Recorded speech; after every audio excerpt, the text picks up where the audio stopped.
everybody? We are here with episode 9 of Beyond the Mountains of Madness.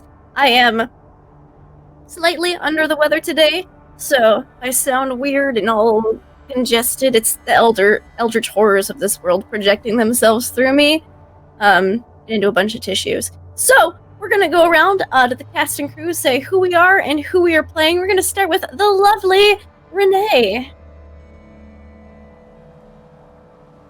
Who's muted, but she will unhit that mute. Or we'll start on this side and give Renee time to figure it out. Hollowtail! Alright. Yeah, I'm Hollowtail. I'm playing Sebastian Wintercroft today, our psychiatrist who has been roped in to conduct an autopsy in a very unknown creature and is on the outside composed but on the inside panicking like crazy. Also really happy to be here again, so really looking forward to playing today. Excellent. And next we have Sven go reverse order. Sometimes I should do this more often. Roll Restarter. Yeah, hey, I'm glad to be back. I play Hayden Stewart, ace pilot, and someone who's slowly going crazy. What?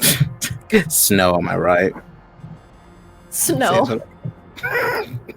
There's snow business like snow business. Hey. How about that snow? And we have the fantastic Little Cup of Joe, who we were missing last week, but she's back now, and she's read that journal very thoroughly that she found and didn't share with anyone else last week because I was NPCing her. Yep, I'm definitely back. I was possessed by the Eldritch Horrors last week and was comatose, but I am back, I am alive. And I'm playing Lena Stoddard, who got the journal from her old professor and definitely read all of it and definitely is probably not sharing any of it. So that's fine. It's totally fine. There's no pertinent or useful information in there anyways, right? Nope. Yeah. Nothing important that anybody else needs to know about. Nope. Not at all. We've got Immersion. Hello, everyone. Glad to see everyone back here, ready for another Tentacle Tuesday. I've been watching Cthulhu here for the last 3 hours. Looking forward to the next 3 hours, if we last that long.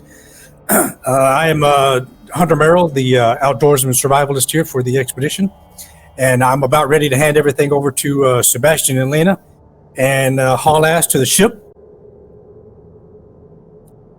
Get us out of Antarctica. Yeah, definitely. That's totally what's going to happen as soon as this investigation's done, which nothing else will come up in the way of that. Crumpler, how are you? Hello everyone, I am Crow64. I am playing the character Baxter Wiggins, artist hired as a cartographer. Everyone's saying like, oh, I'm going insane. Baxter's just getting slowly to an unhealthy level of curiosity is how I perceive is his level of insanity. It's not insanity, it's just curiosity. Love it. Excellent. And Renee? She's a mime today. It's fine. We still can't hear you. She loves us very much, and she doesn't know what's going on. Perhaps she should check her microphone input in Google Chrome. It's all good. Reboot? But she loves us, and she will be back very soon. So, before I do a little recap of what happened last week, I'm going to remind you guys, of a few ways that you can interact in today's shows, and also our sponsors. We have the fantastic Fantasy Grounds over here that we use as our dice roller and handouts and all the stuff. That's what we're using.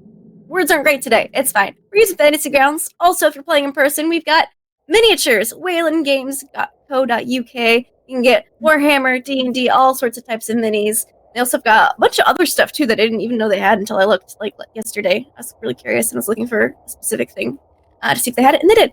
Also, Tabletop Loot. When we get 20 retweets, we'll be doing a dice giveaway. So check out Tabletop Loot. They have amazing dice. I've got at least 3 sets over here in my dice box. They're amazing. But if you want to interact with today's game, look down here. and you can see there's a donation list. You can give nat 1s, nat 20s, wild magic surges, and some other crazy stuff. So just look on down there and have fun. But we're gonna go first with the recap. So last week, our lovely investigators decided to start getting excavating because, you know, that's what they're here to do. And so Lena took the lead and was like, we're gonna excavate the lake campsite first. Here is this row of tents. And so she led the investigation on and uncovering these tents and kind of trying to piece together the events that unfolded there. Professor Moore started excavating the weird hummocks, the 5 hummocks that were behind the tents that were very interesting. Interestingly shaped and weren't in the original description of the campsite that they were given. There's also a few other points of interest that I will review when we start. And of course, some other people started going the ice stroll at the site of the old ice cave because there was a lot of ice blocking the entrance, and so we got to drill through it to get back into that rich cave full of secrets and wonders. And let's see. Also, looking through my notes of last week, what happened? They found out some weird things. Hayden specifically found a radio thing that was jumbled up and wasn't working, didn't have a power source, but it drove the dogs crazy whenever it was in the sun uncovered. So we kind of took it apart and it stopped doing that. He also just did a bunch of digging. He found some weird stuff. Looks like maybe the people were attacked at the campsite. Strange stuff. Found a specimen that was buried in the hummocks behind the campsite, which wasn't a plant like the note said, but was in fact a creature of some type. Y'all are gonna dissect it and learn more. It'll be fine. Yeah, there's basically a lot of investigating and learning, and at the very end, when they were doing the nightly radio podcast thing, Acacia Lexington went back into the tent afterwards, and Sebastian and Hayden dropped some eaves on it. And they found out that she was having a conversation in German? Unfortunately, neither of them spoke any German, so they pretty much only got Lexington, airplane, and goodbye. I speak the Deutsch, you know. I do that. Deutsch? I speak the I still think that's ominous. Yeah, so that's what they learned, and we're gonna kind of pick up. Let's pick up with Lena, as we kind of breezed by her a little bit. Lena, you have spent the past 2 days overseeing the excavation of these sites, and it is evening, it's after dinner, you're in your bed, and you've just finished reading journal. Yep. Is there anybody else in there right now? Lois appears to be asleep. Okay.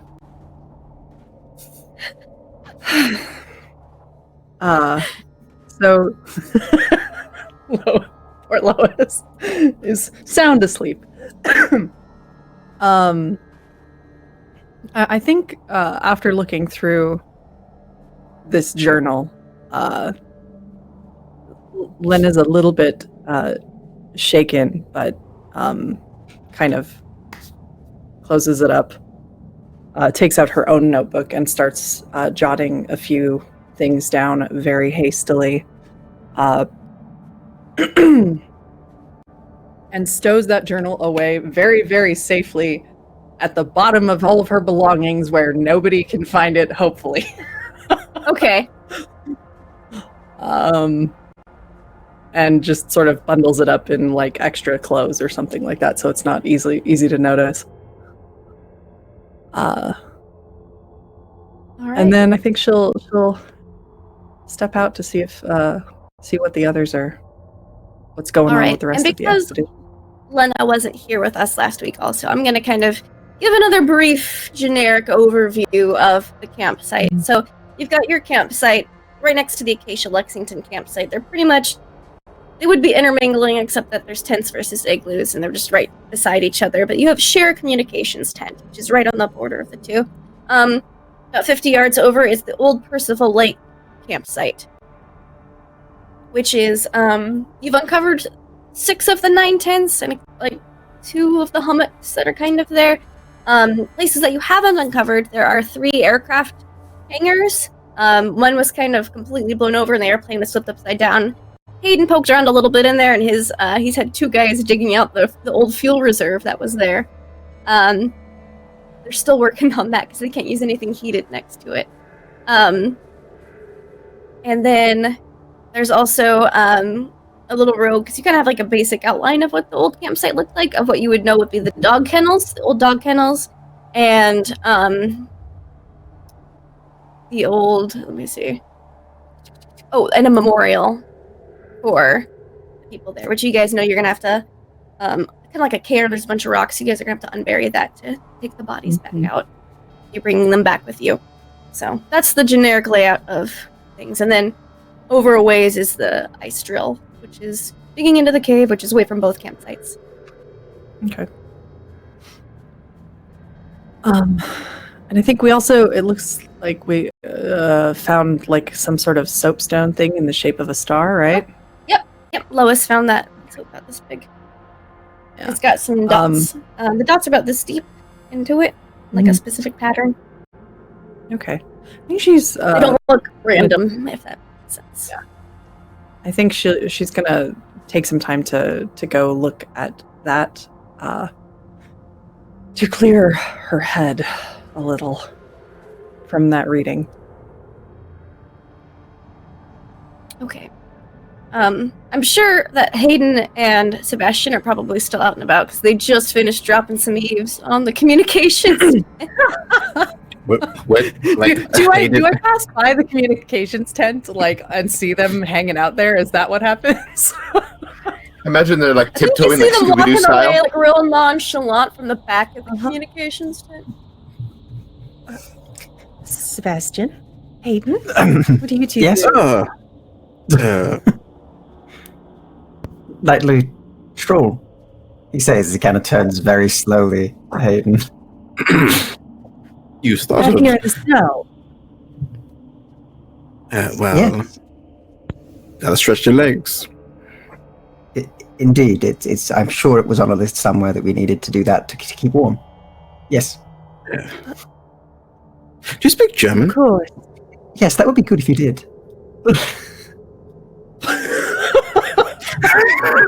I wish she did. Oh my god, I wish she did. Why didn't I take another language? No, I'm afraid not. Why? What seems to be the trouble? I looked at Sebastian. He looks like at you sideline. and goes, we are checking who can speak what so that we can form a language club. Language club. Yes. Mm. I'm just like Looks rubbing sort my of proud of face. himself, despite that, thinking that's a brilliant excuse. Yes. Does Would we know of anybody Lois that's- speak German? Yeah, would... Mm. No. No, I don't think she does. Right. Is everything Well, I all might- right? Well, not really, but that's a separate thing entirely.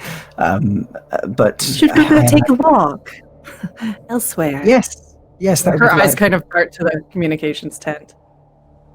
Yeah, That's fine. why don't we do that? You know, just out of this area. For no reason. Yes, I was gonna go take a look at the findings, the star, just to make sure everything lines up. Right. Why don't we go Yes. take a walk over there? Yes. Sure. So they'll take a walk a safe distance away from this tent. Hmm. Hayden just takes out a Right, cigarette and gentlemen. just like shakily putting it in the mouth. Yeah, about the same. Like taking out a match, realizing it doesn't light very well, and then just like holding the cigarette instead. Defeated. Hayden has a waterproof match case, so he takes out a match and lights it for you. Lights his. He looks at you like you have been sent from the heavens, and sort of nods before he starts taking a long drag, shaking the entire time. All right, gentlemen, what's got you two so shaken up? That is a broad question, at least for myself. Well, it was today with the findings and of this. What were the words we got again? Plain goodbye. There was another word. What was your other word? I can't remember. Just in-player reference. Lexington, you got her name. Lexington, yes. Oh, right, yeah, she said Lexington. I was like, I know Lexington. Oh, right, that doesn't really give us much. What does that mean? What would she be saying her name? It does seem strange that she would say her own name unless it was in greeting, like, hello, I am Lexington. Let's say goodbye to the plane. Wait, I'm still wait a working with minute. the You need to give me a little bit more context. What happened? Were you overhearing some sort of conversation? Is that what I'm getting? Yes, I don't normally eavesdrop. I'm not that sort, but when I went to go use the communication tent, there were two of Lexington's guards muscle at the door, at the tent, refusing to let anyone in. When I went round to the side, I heard her speak fluent German. Now, I'm British and I live just across the pond, so I know what it sounds like, even if I don't speak it. And that was fluent. Yes, indeed it was. Interesting. And I should say Worrying. that I haven't said this to anyone yet, but remember when we were back in New York and I went away and I had that delightful date with that waitress? I forget her name. Yes, that went brilliantly, I've heard. Yes, it of course. Good, I'm glad. Yes, it was a nice trip. Anyway, when we were at the meal, I saw her, and we were speaking. I was going to ask her about the sabotage and her own ship, and she said everything should be fine. But when I got back to my seat, there was a... Now, remind me, Lindy, I knew he was German, right, or something, because I heard them speaking there. Yeah, she was speaking German at the table with this, well, large, coated, hatted individual, and they slinked away as he came. And he was wearing a coat and a hat at the table. Yes, he just arrived after I'd left her seat. He came down wearing a... I didn't really catch his face. Very obscured. They didn't waste time, apart from greetings, and then they left in a hurry. I thought it was quite strange, but with all the... well, the hubbub of what happened on the ships, I forgot about it. Yes, that would seem rather strange, but we did have a lot more going on at the time. Yes. Yes. And correct me if I'm misremembering here, but didn't we find out also that like there was the artist guy whose name I am definitely forgetting? Nicholas Rorik. Rorik. Wasn't he like kidnapped by Germans? And we found that out, I Yes. thought. Yes, he was. Was that also Because they connected took to something. They took something that he had that he got from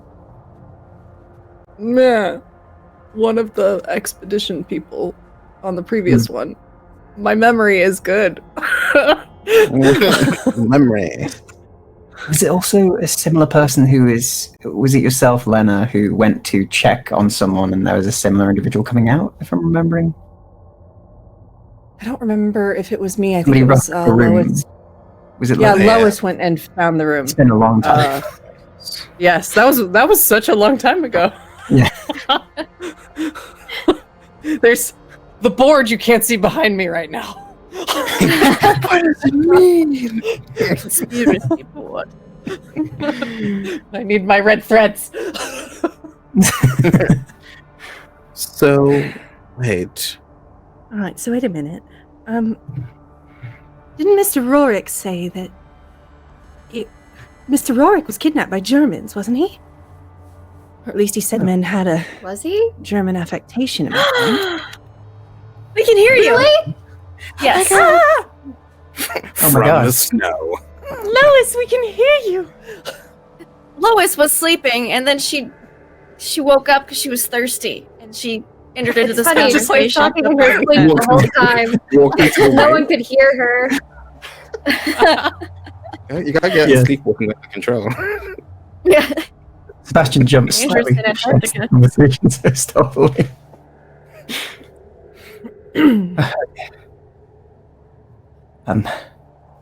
So They stole we seem something to from have. him. Yes. I still don't know what that was. I don't know, but it had something to do with whatever was found here before, which is a little worrisome. Well, the journal of the professor that we found, that should have all the notes in it, right? Perhaps you should look into that. If we are being beset upon by this, it's just like when we would have those saboteurs.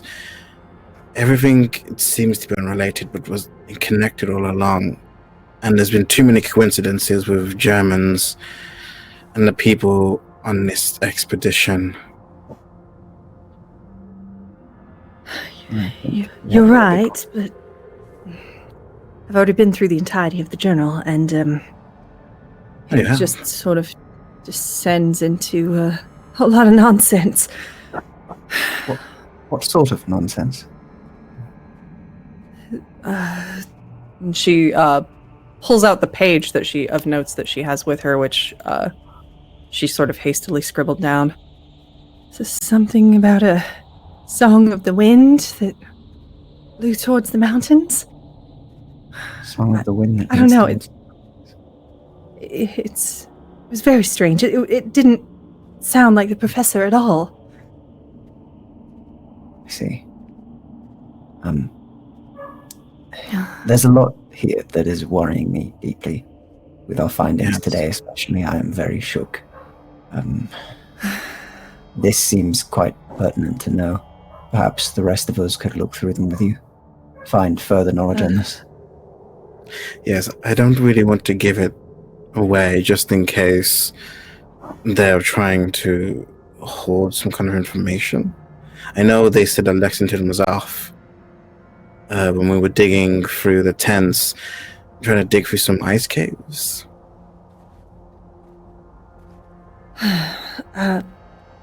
I'll got it stashed away. I didn't want anyone to misplace it or make off with it. So I'll bring it back around and we can compare notes.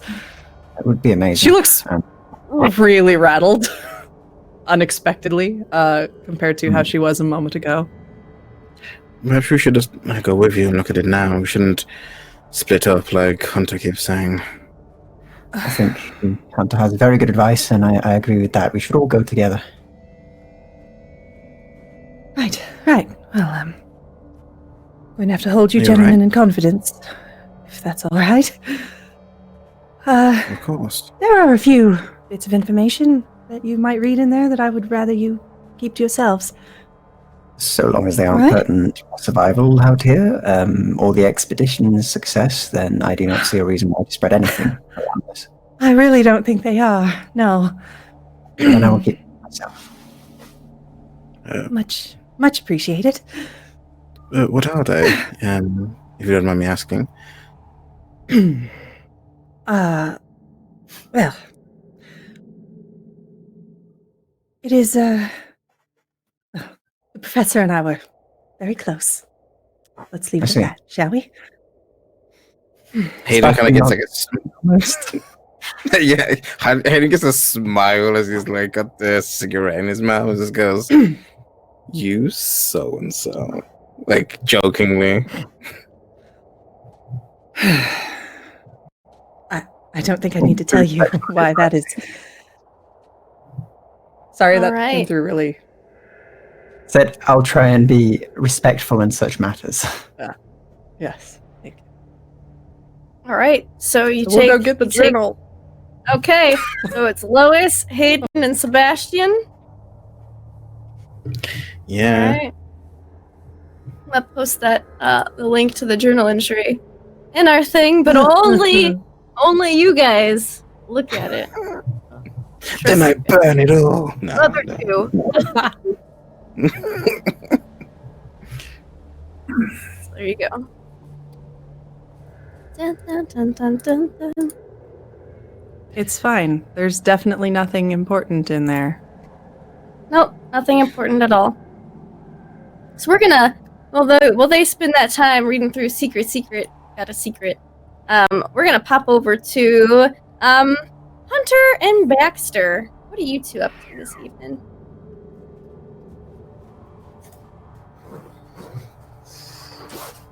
Yeah, good question. What are we up to, Hunter? I'm in my igloo in my hooch, and I have my pistol, cleaning it, and I've broken out my rifle. Mm-hmm. I've got my rifle, and I'm giving them a good oil and cleaning. Yep. Because I plan on in the morning. It's going to be full weapons open. I'm going to inform more that I'm going to be open carrying weapons. Make sure that word gets around the camp, and that anyone other than the doctor or Alina or someone appointed by them who approaches within 20 feet of whatever that thing is will probably have a close-up encounter with me. All right. So yellow tape around the autopsy tent, basically. Gotcha. Baxter, what about you? What are you up to this evening? I imagine Baxter he's currently in his station 10, and he's there with Bob, and I think it's about time Baxter finally had a proper conversation with Bob. Because so far, Bob has just kind of been there, and Baxter's kind of been like, just kind of done basic orders. At this time, I think it's a good time for them to actually talk. Okay. Yes, he's currently polishing your boots for tomorrow or something. Yeah. So, Bob. Yes. If you don't mind, I have a couple of questions, and you have full permission to not answer if you wish. Certainly. So, Bob, who sent you to me? Was it my father? No, sir. Mr. Rorick sent me. He sent you. Yes. Hmm.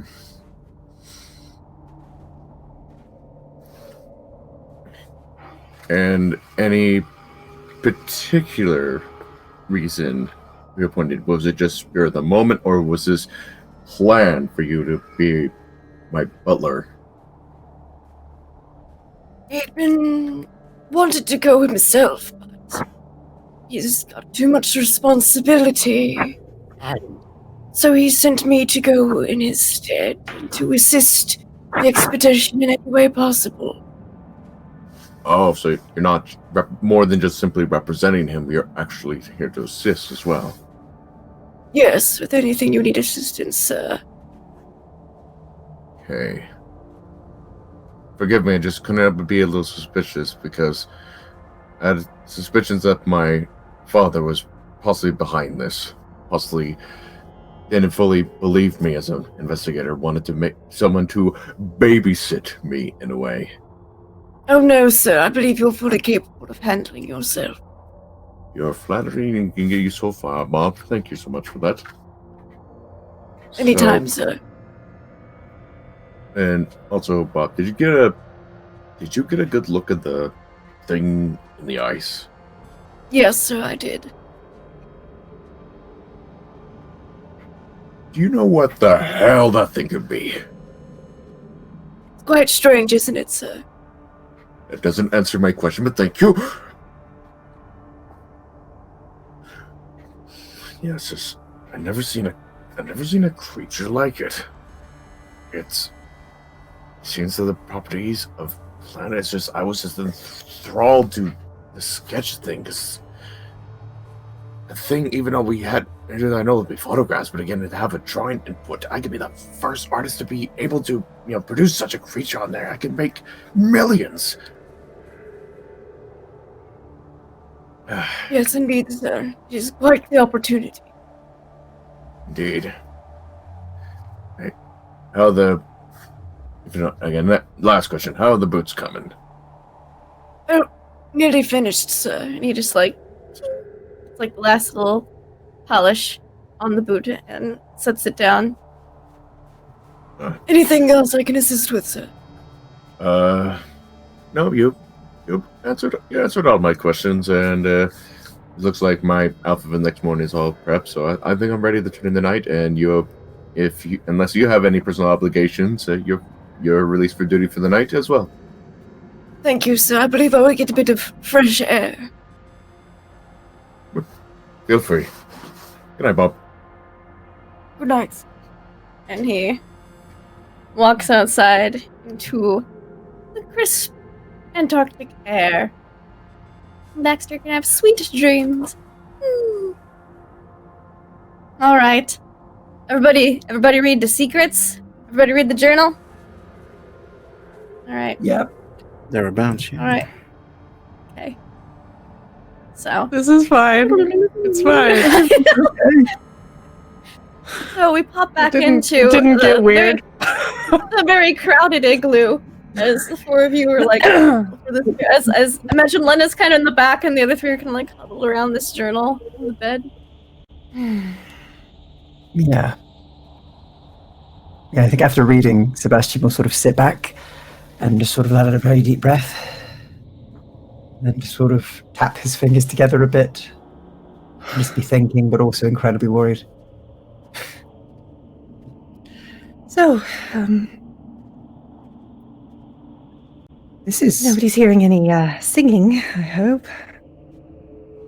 Thankfully not. Good.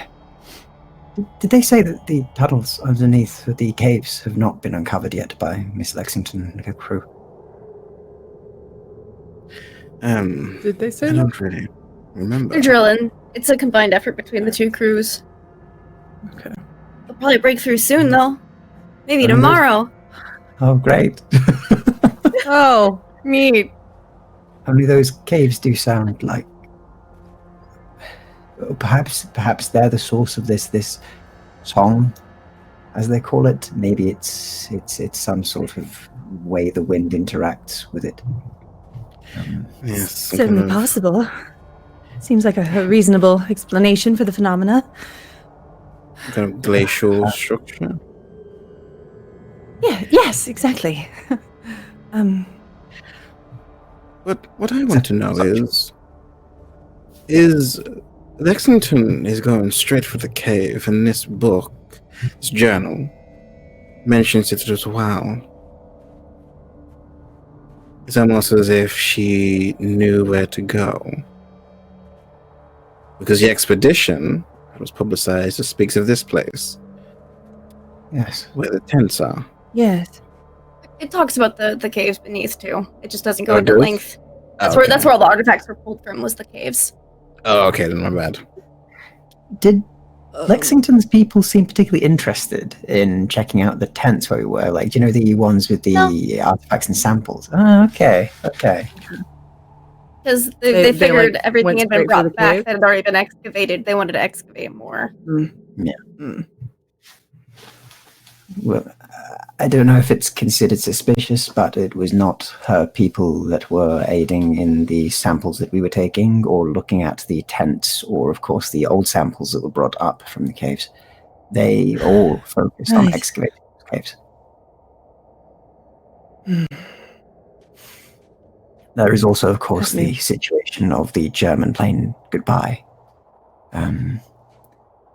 Yes, Maybe they that's them all. seems a bit concerning to me because well, knowing what few words we do, it sounds like she plans on leaving. I might have had an idea. Oh, We spoke of this thing that Mr. Rorick had stolen by the Germans that abducted him. Mhm. And we spoke of Miss Lexington meeting with a behatted, coated man who met her and was also German, from what you said. Do we think she has it on her? This thing that Mr. Rorick was to give over. Perhaps this is informing their decision to go to the cave as adamantly as they are. It could be the case. puts the pieces together rather nicely, I think. Yes. Yes. I believe so, too. If we need to, how far is the cave from where we are? That's about the same distance as the camp, just in a camp's east, like kind of like northwest. It's kind of like a triangle between the three camps. Like Equidistant. time-wise, how long would it take to get there? A few minutes walk. Okay. I say to you all, well, if we wanted to hold them up, I know my way around heavy drills. I'm used to handling them. You saying we should try to overtake them and handle this ourselves? Are you suggesting sabotage, my dear Hayden? Well, we've come accustomed to it, and they did just have a bout of it. That is rather devious, but I find myself not particularly adverse to the idea, to be quite honest. I must admit I am with Lena on this. What say you, Lois?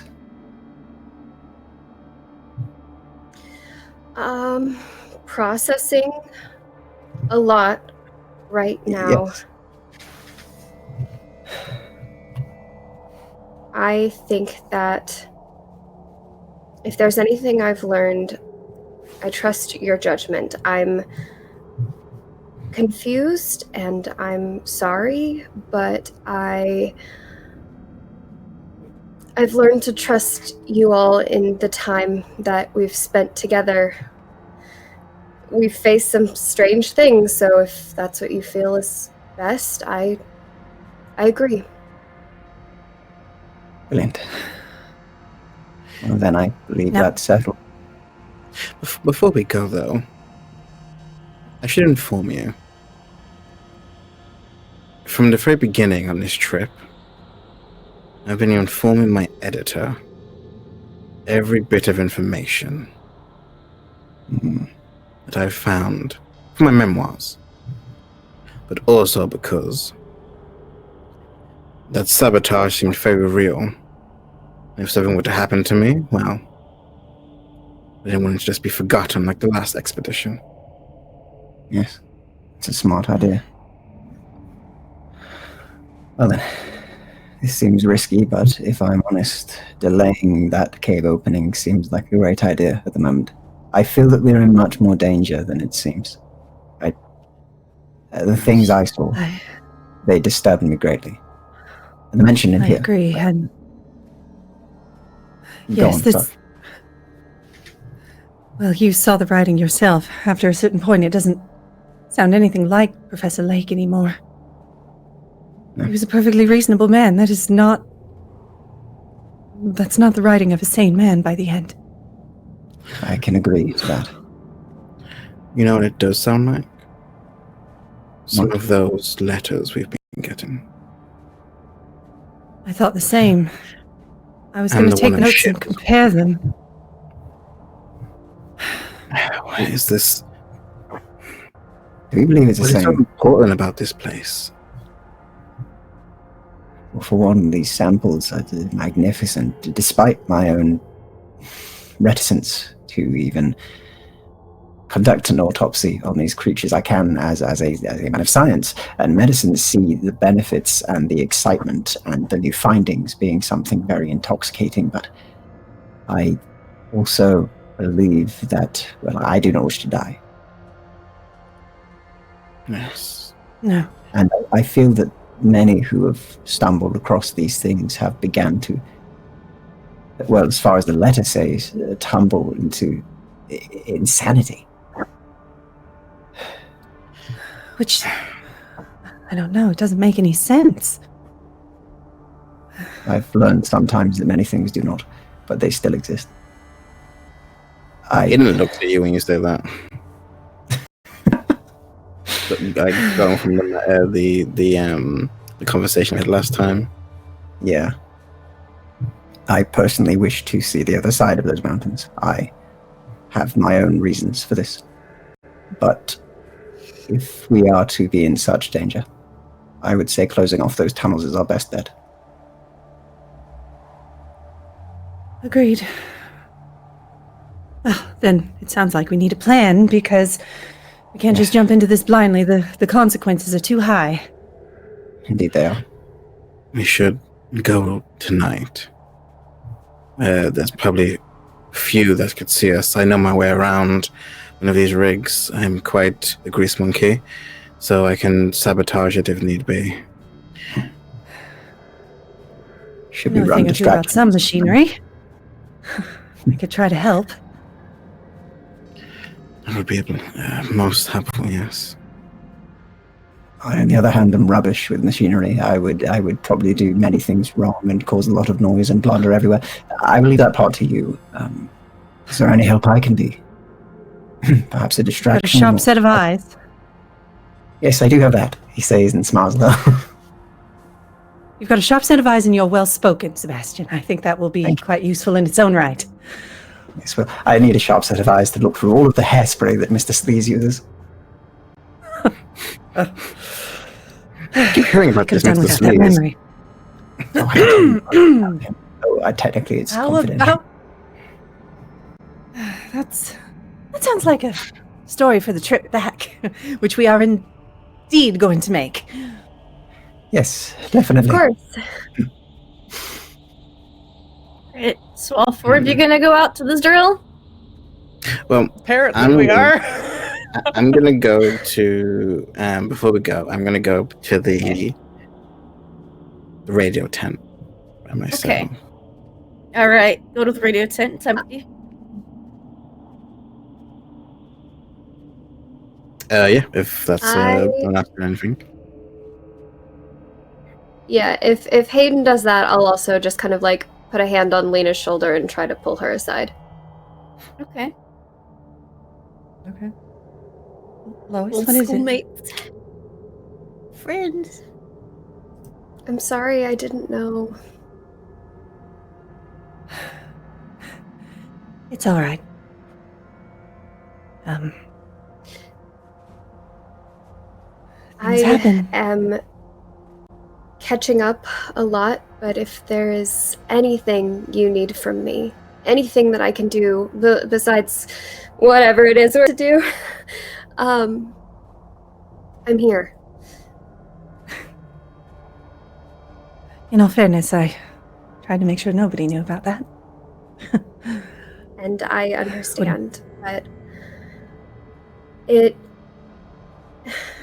does mean that I had no condolences to offer you when you were grieving, and I wish I'd Well, been there for you. I'm sorry I didn't tell you. Don't be. I I could get have it. I really trusted you, do. I think. I appreciate that. And she'll offer a hug. Yeah, they hug. They hug around their parkas as tightly as they are able. like two marshmallow people. Yep. It's very funny. And I think Lois is kind of glad that Hayden is not there because he would probably make fun of them. Yes. Is Hayden calling his editor? His lady? Alright. Dear Well- editor. Before he does though, knowing electronics and knowing how they work, Hayden is going to check the device and make sure that it's like not tampered with or has any kind of like. Sure. Give me an electronic repair roll. Yeah. Or a spot hidden, whichever you prefer. Electronics, please. Okay. Take it away from me. 11. That's an extreme success. Not tampered with. These are in good condition. I mean, it's cold, but they're well maintained. No tampering. Okay.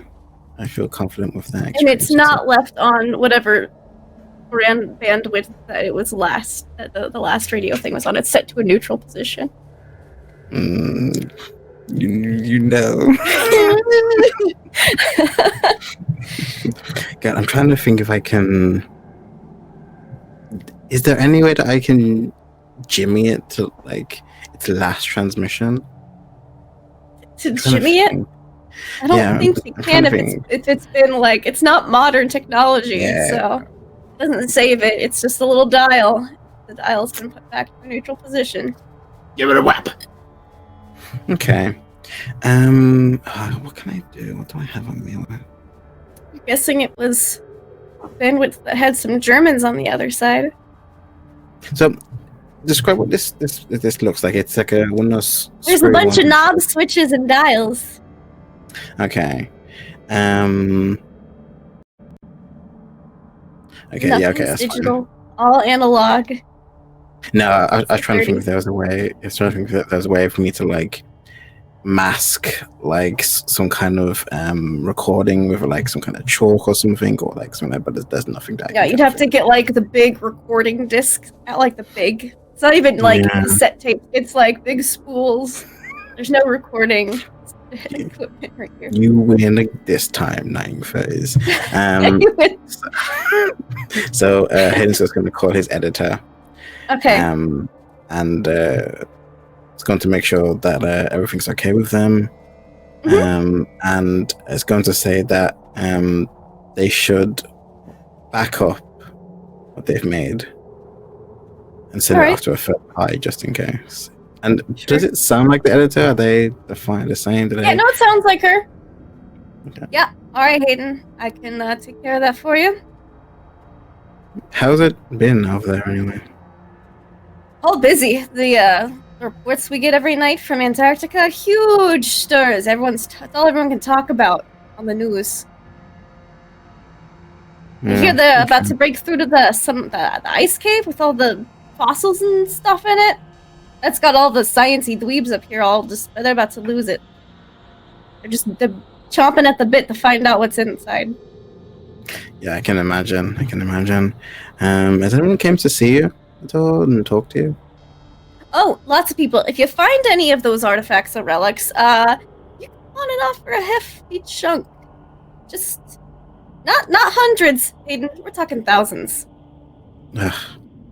It'd be great. We actually found one, so. Well, the bust through that cave and they're able to pocket something. Just letting you know. All right. Well, I kind of want to read it and make sure like I'm bullshit. Need a psychology check. God, it's don't know if it's the character or if it's just you, Lindy.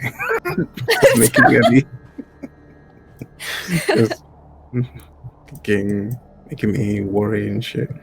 Okay, oh my sheet different. Okay, let's see. Psychology. Yeah. Yeah, that's a fair. Okay. Oh. That's a fair. No. She seems. Yeah, normal. Well, take care of yourself. Yeah, you too. Stay warm. I'll try, and I'll. You cut her off migs to niggers, like you in the transition. She's laughing at her own joke. Benny's not heard that one before. Yeah, I just turn. I put it back to a neutral position. Mm-hmm. And yeah, I'll leave, I guess. All right, you guys headed towards the ice drill. Are you just walking over, or are you trying to be sneaky about it? Trying to be snack. Give me stealth checks, everybody. Like sneaking, or are we just trying to act casual? That's we are part very of it. sneaky marshmallows. No one can see us. Great. We are stealthy. Maybe not. I got a 17. Yes, so pro sneaky. I got a solid 98. Oh, I'm definitely not sneaky. I actually succeed. Did Lois succeed? I think so. I'm trying to check. Okay. But I think I'm base pretty stealth is positive. Okay. I think it's a 20 for base stealth, so I think it's been Yeah. a while. Yeah, I was So trying the points in it sneak in. probably, yeah. So you guys are sneaking through. Sebastian, you guys are getting close to the drill, and you don't notice that there is like a chain attached to something else, like piece of machinery, and your boot snags it, and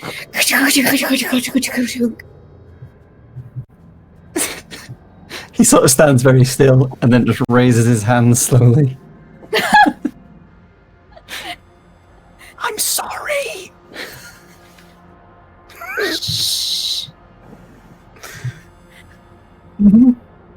I look around. Lena, you kind of like try to put it, like pick it back up, and you didn't realize how slippery it was, and it like hits the ground again. And I think with that, it's a pretty loud chunk. And so Hunter and Baxter's asleep. Hunter, you probably hear this. You're still awake. You hear a loud, rattling, crashing sound coming from outside. It's not dark. So I'm already You're in the bottom of the world in summertime, so it's like. Yeah, so I'm already attentive, and I've got my weapons handy. So, Mhm. yeah, I will peek out and see if I can locate the direction of the sound from my igloo. You notice about halfway to the ice drill is Sebastian, Lois, Lena, and Hayden. They appear to have knocked over some equipment. Hayden and Lois are they're laying low, real casual, and then Lena and Sebastian are trying to pick this up, like they got caught doing something. You see a few other people just sticking their heads out of igloos and looking over.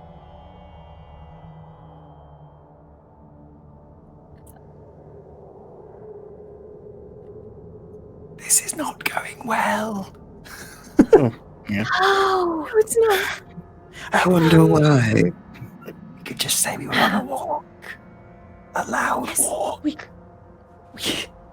We bumped into this, that's all. Exactly. We're all a It's part of the hard to same see. camp. These We're things. all a part of the same camp, but sure, it shouldn't that strange just walking around. Exactly. Except Let's that you just guys are exercise. out of camp by 20 yards. Let's exercise! I heard a noise near the drill. That'll convince them. Yeah, you see the two guys, Yes, the yes, two main good. drill operators are walking over.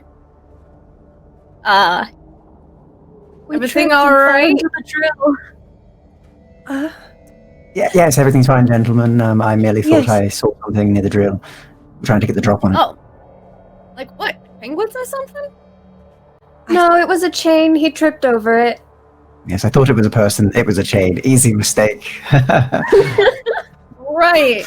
His eyesight's not the best. No. Isn't that Any right, glasses Doctor? left at home. Yes. They were sabotaged. Oh, okay. Well, How's the drilling going, fellas? it's going real good. This is buddy on a brand new drill, and he slaps this. He's like, this baby right here can drill through feet of ice in days. Wow. It's Amazing. real impressive. I know. Do I know what kind of drill this is? This is a Pabodi ice drill.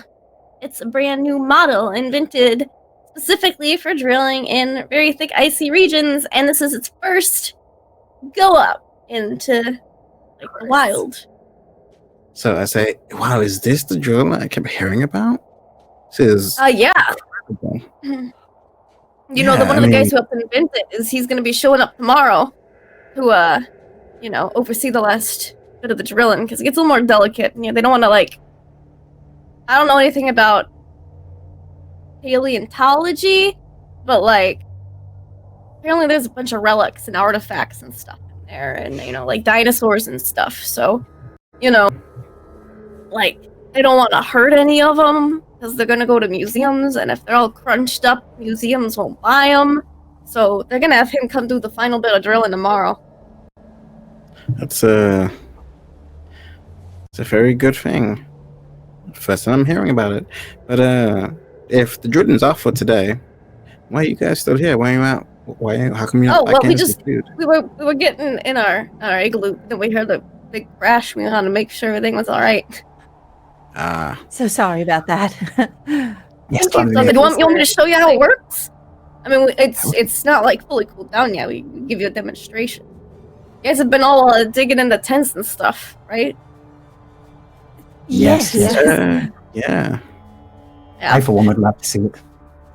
Yeah, sure. Yes. And he kind of the other one's I'm going to bed. He's like, I'll show him. He's real excited about the drill. He walks over and he's got the keys and he sticks it in and he's like, all right, so this are the pistons, and he gets some real mechanical talk. Yeah. I'm Lena's enjoying gonna go up and be super interested and just ask a ton of questions and be very nice to him, super. He doesn't seem to know how to handle. He's being really interested in it. He's kind of got this look on the face, is she interested in the drill? Is she interested in me? Women don't normally ask me this many questions. Could be both. Yeah, he's half interested. confused, but into it. It's pretty evident on his face, Sebastian. You can tell. Yeah. Oh, yeah. This is great. So it drills. Yeah. Is what you're saying. Yeah. So it does a lot of drilling through the ice. You're the dig person, right? The dinosaur finder. Yes. Yeah. So how many Something dinosaurs like do you that. think? Yes, I'm not a biologist. Do enjoy the term dig person. That's fine, really. Yeah. Interesting So you one. how many dinosaurs do you think are down there? Oh, there's been some fossils here and there, and relics and other things. Okay. It's very important to keep them preserved, of course. Oh yeah, totally, for sure. So if you find any I've heard about the T-Rex. If you find one of those, you should let me know. I definitely want to see it. Well, of course, I'd be more than happy to show you if we come across any T-Rex fossils. I don't know about the names of all the other ones, but the one with the big horns, I like that one too. Three of them, I think. Triceratops, yes. Yeah, that's it. As they're kind of talking, could I have just snuck away and looked around? Yeah, you had a good stealth check. You can kind of saunter over to the other side of the drill. Yeah, and I'm gonna try and see there's a hatch to kind of go into any the mechanical Yeah, you can parts. lift up a panel to see all the moving whirring parts. And as you lift it up, you see a little slime gloop. A gloop of grease. But it's in more of a cohesive shape, and it's got two little eyeballs looking at you. Oh, hi there. Sorry, what?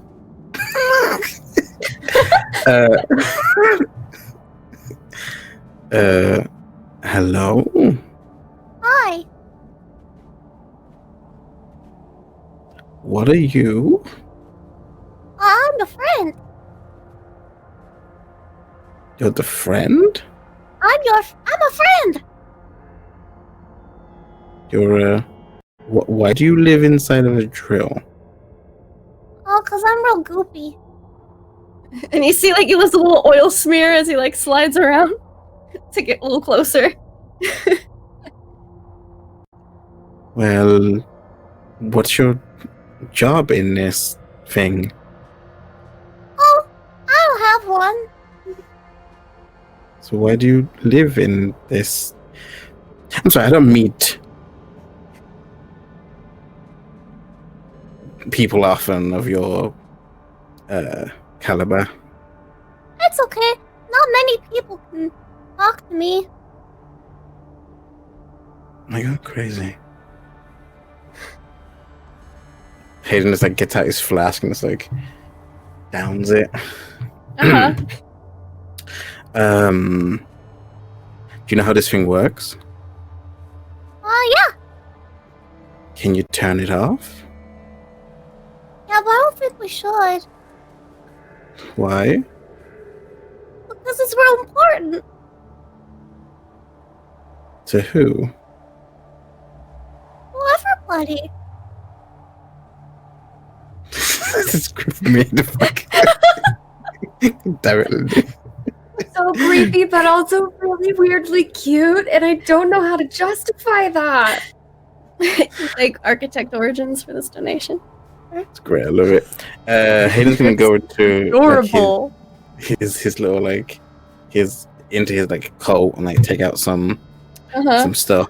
He has like some tools and it's like, well, I need to turn it off because we need to do some tests on it tomorrow. You're not telling the truth.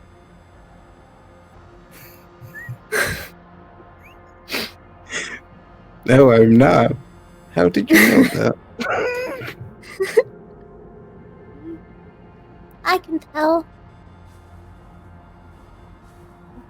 Am I crazy? That's a really subjective term.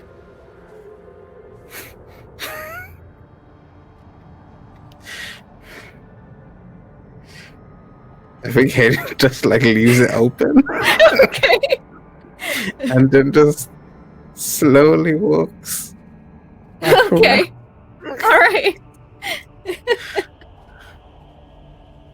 Yes, you guys are talking to this guy, and Hayden just walks around on the other side, looking a little shook, perhaps. Yeah, I think Lena's whole objective here has basically been to learn just enough from this guy to like learn better how to sabotage the drill.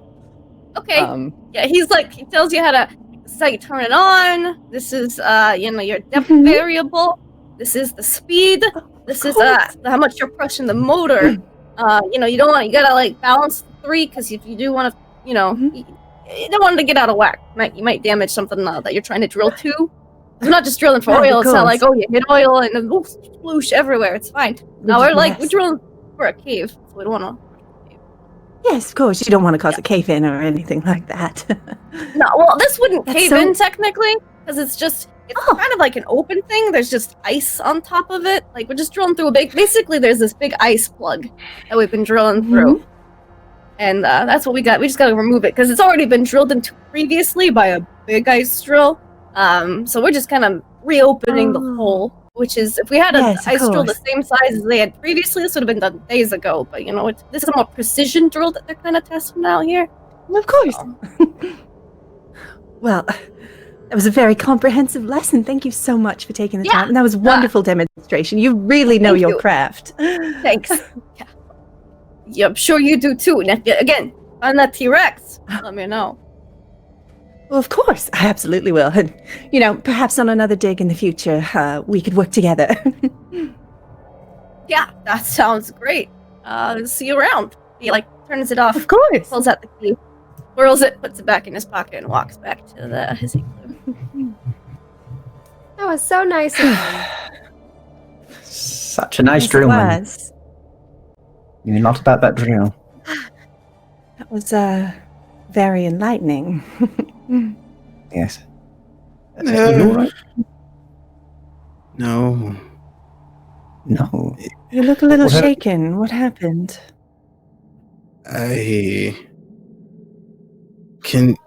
Sebastian, can you check me over? I think I need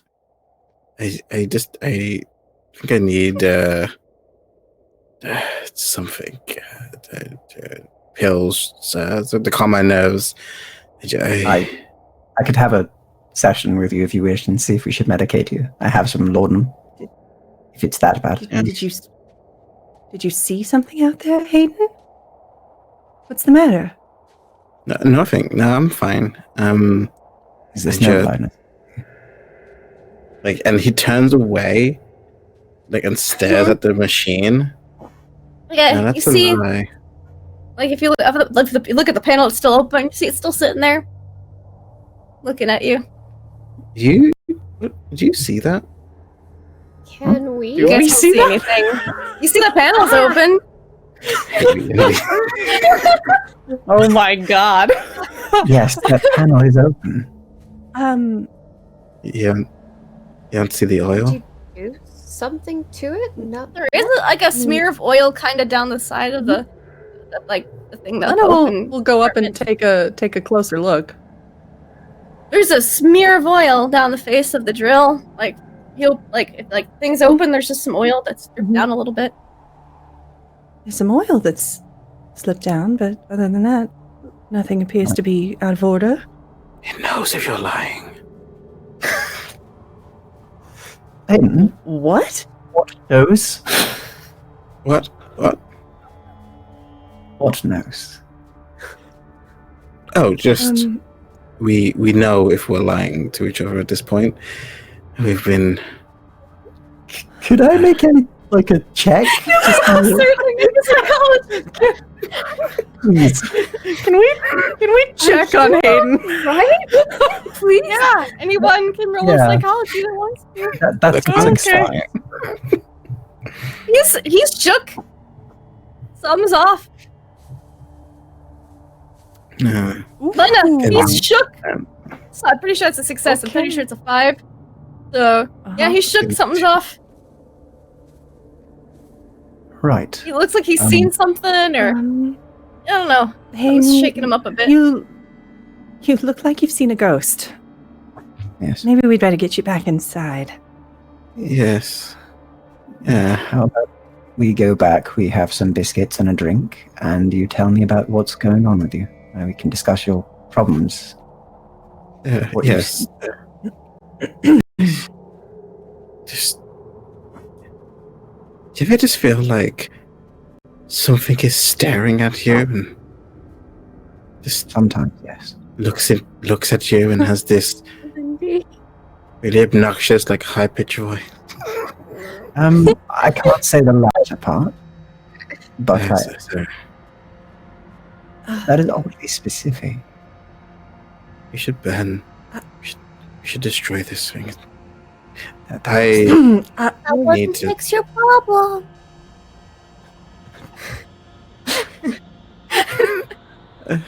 Come, We Hayden, should, let us. but we have to be smart about it, Hayden. Let's regroup.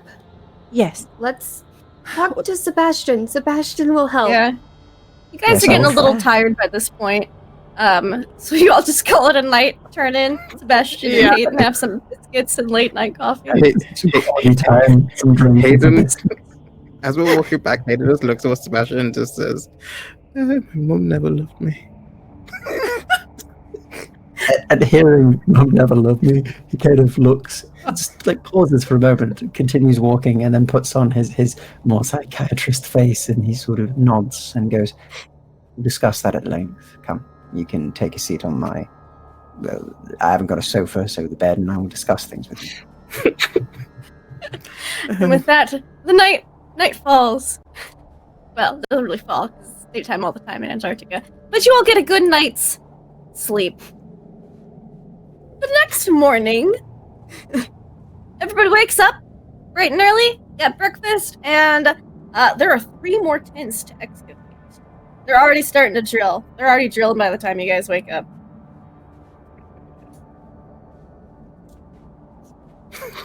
We did really well. Oh, Lindy.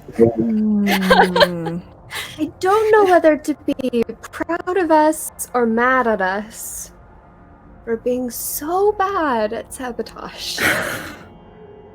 What? What? Nothing. Nothing important.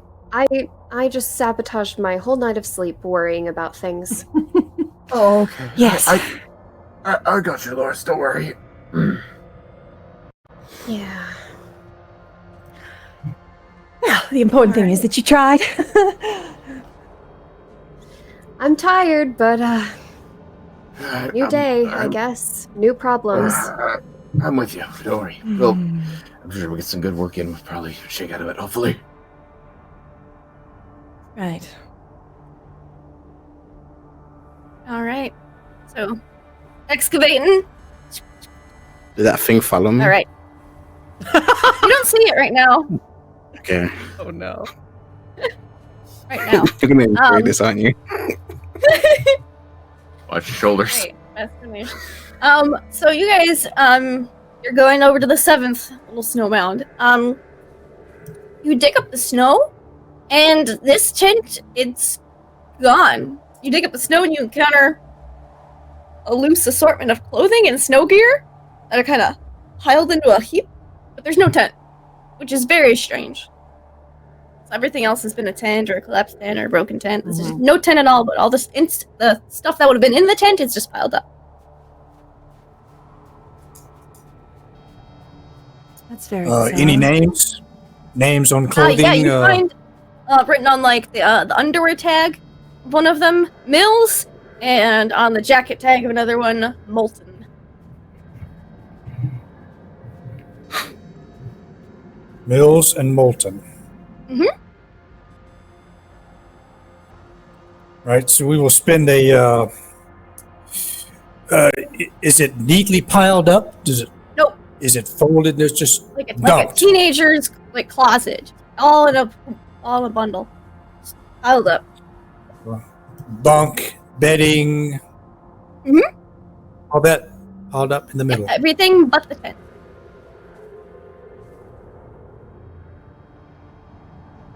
Francois hasn't made it back yet, has he? Nope, not yet. Okay. Probably come back in a day or two. All right. They were scheduled to be gone for like a full week. No blood. No Nope. stains. Nope.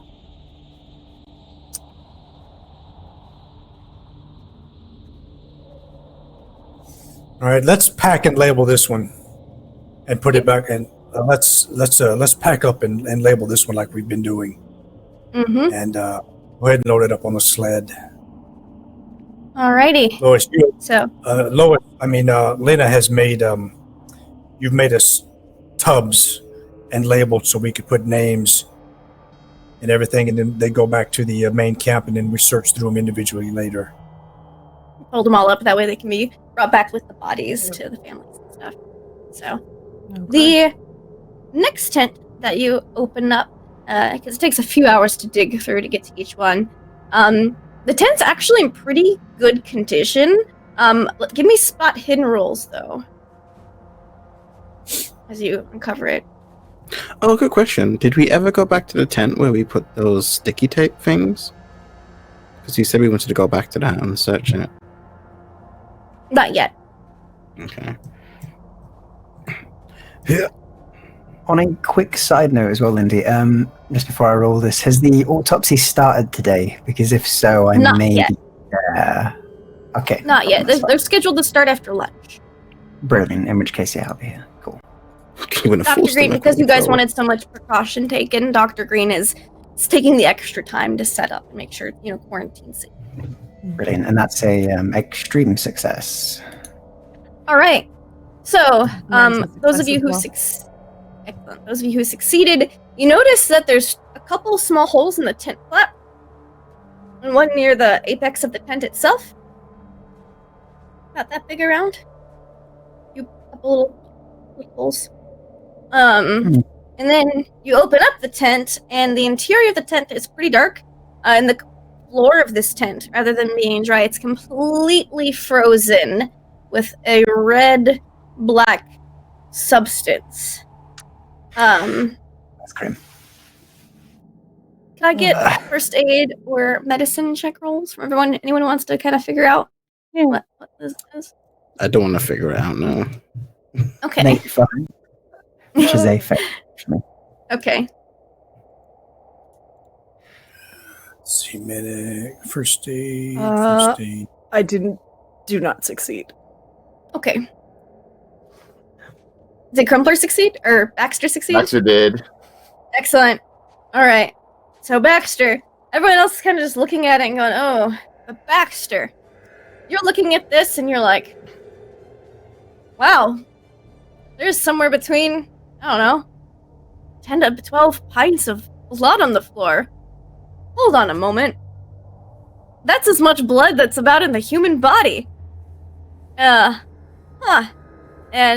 as that being like everyone else, like, you get that it's blood, but you're the one who puts together, like, that's, yeah. I need you to make me a sanity check. As you kind of reach the conclusion that someone must have bled to death. That was going to be my next question, so you're on point on that. That just looks like blood. Anyway. Alright, success. Cool. You don't lose any sanity. As this realization hits you that someone completely bled to death in here. Like, this isn't just some blood that's gonna just spread through the floor. This is a lot of blood. Like, frozen thick the entire floor.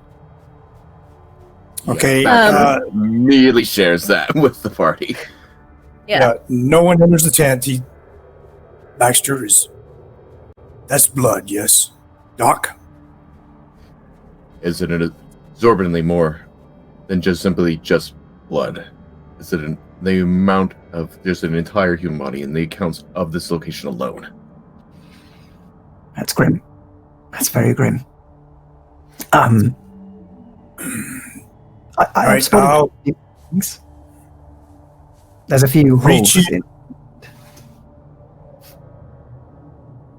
Some holes and blood. Yes.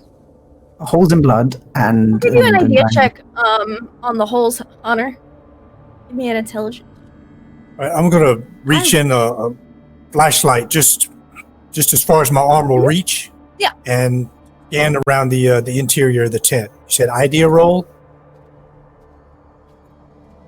I will is say, I intelligent. was prepared to confront some amount of death here. I was not prepared for such violence. And gore. Negative. Alright. Um, You just look around So- with your flashlight. There's Um, blood on the floor. There's no blood around the tent walls. No, it's just on the floor. There's a little bit on like the there's like the one of the cots in the room. There's a little bit on the on the blanket that's kind of like flailing. This is terrible visual illustration. So the cot's there, the blanket's kind of like leaning off a bit onto the floor and frozen to the floor. So there's a little bit of blood on that, but almost all of it, 99% of it's on the floor. Are there remains other than blood? Okay. There's some like clothes and stuff that like are in the corner that's kind of like frozen into the puddle of blood. Mm-hmm. right. As You also notice as you're kind of looking with your flashlight, near the other, near the bed as well, as the sheet kind of draped off of it a bit. There's an open box of rifle bullets. Okay. And then Hunter, this kind of pink makes it go off. Oh, these are like rifle bullet holes through the tent.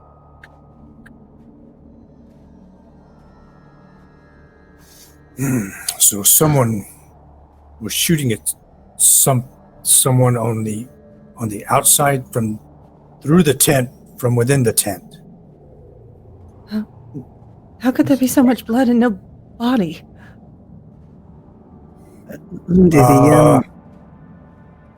Like the The last holes. tent. What kind of... Do you know when I spotted them, you said there was some near the top? Hmm? Is there a few up there? Like it wasn't just an No, accidental just one. shot? Or just one? Just Okay, one. cool. That's fine. In which case, nothing. There's like 3 or 4 that are on like the front flap, and then one through like kind of like the upper front part of the tent, like where it's just a curve. Okay. Interesting. Thank you. Sorry. All right, nobody entered this tent. Cleaned it off. We're going to clean it off the outside, get all the snow off of it well. Mhm. And yeah, let's, because we can't get in there without stepping on the floor.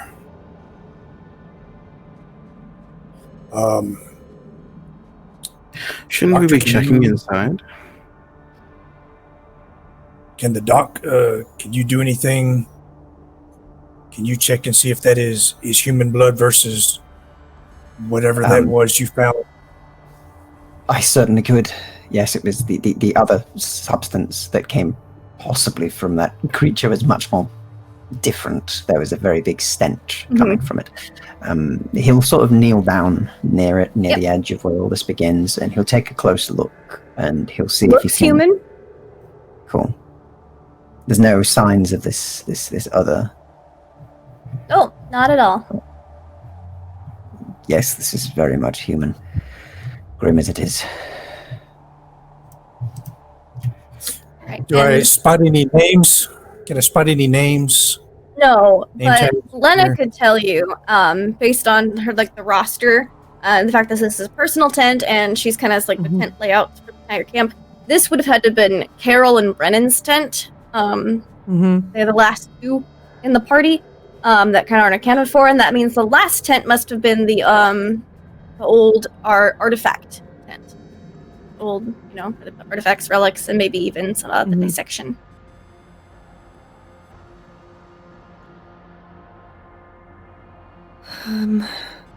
So yeah, she'll recount that to the rest. So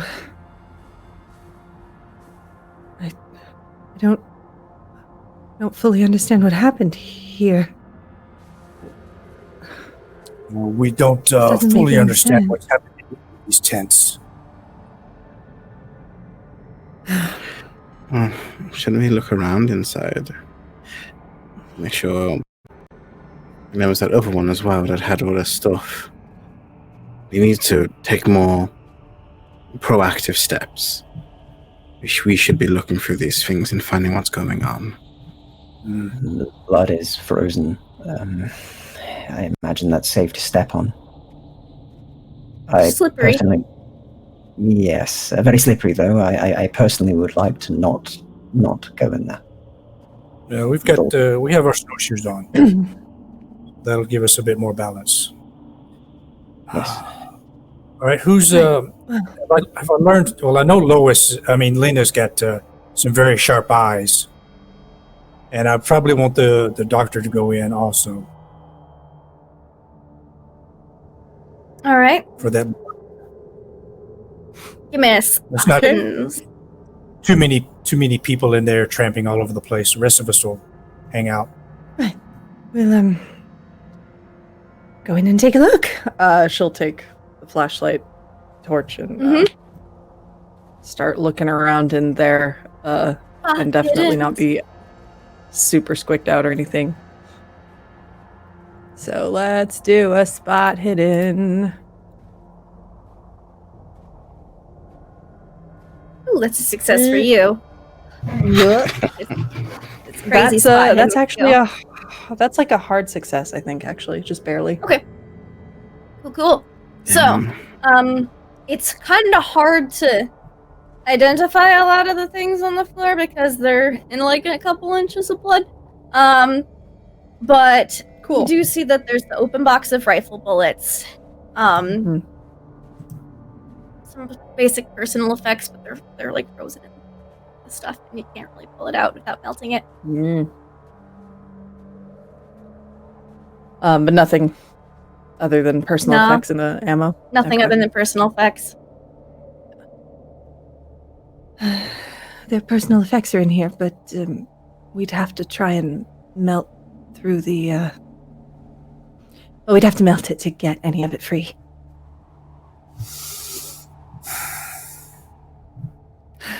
Other than that, nothing else. I want to get photographs of this first before we do that. Agreed. So, close the tent back up. You guys have actually made pretty good time, as there wasn't a tent to go through with the first one. So it's not quite lunchtime yet, and you've already uncovered 2 tents. As everyone goes out, I want to step inside there just for a moment, gingerly, to make sure I don't. And I take my rifle. I unsling my rifle. I've been carrying it. And I put the front flap, the one that has the holes in it, the way it's supposed to be closed. And then I just line up my rifle and try to see if I can line up a shot to match those holes. Okay. They're pretty focused in a clump, except for that one that's kind of through the top. You think that it would have either been, based on the trajectory, either someone aiming from the bed or towards the bed, either on the inside or the outside. You can't tell which direction they've gone through, but it looks like that would be the trajectory you get. Okay. So I'm going to go with the notion of shooting from within the tent to outside. So I sling my rifle back and I go peer through the holes and see if there's like a berm or some snow that maybe the rounds would have stopped in. So it's pretty... Nothing specifically. It's been too long. The winds in this area are pretty... Yeah. If anything, it may have hit maybe one of the aircraft hangars if the wind was especially strong that day. But it's pretty just nothingness from where that tent faces. Yeah, that's what I thought. All right, we'll go to the... I'll get out of that. We'll go to the next tent. Okay. So you open... yes. Before we... yes, before we go to the tent, I'm going to just say to Hunter, Hunter, you've known Lexington and the whole thing for a while. Do you know where she's from? Miss Lexicon, do I? She is from a family with a whole lot of money. That's about all I've heard. I only know... you know her mom. Like, we basically know what the public knows. Her mom died when she was just a very small girl, so her dad raised her, and so she was always going on these expeditions with her dad until her dad died, and then she's kind of taken over the family name and fortune since then. Unfortunately, I've only had maybe 3 or 4 short conversations with her. My dealings with her have been through Starkweather, and they've been very brief because I've spent most of my time away and outside. And the one time that he spent the greatest amount of time with her was not in my presence. So, why do you ask? Oh, nice voice. Well, I'm just curious. Do you speak German? I know a few military commands from my time in the war, but speak it, no. Oh. Anyway, that tent, right? You just start walking to the next mound. I love Hayden's interrogation methods. They're beautiful. Subtle. Very subtle. I mean, it worked for the other guy. Follow that in the back of my head and go to the next tent. You guys unbrush snow from the next tent. And you can see that this tent is unharmed, and once you kind of get enough weight off of it, it kind of like self-erects back. And then you remove the more covering ice, and it pops up the rest of the way. It does seem to be stuck in a couple of places. Maybe the ice kind of, when ice melts through fabric, sometimes you can stick 2 layers together, so you kind of have to like pull a little bit in a couple of spots, and then it pops all the way up with that happy sound effect and all. And then you open it up, and inside the tent is a scene of carnage.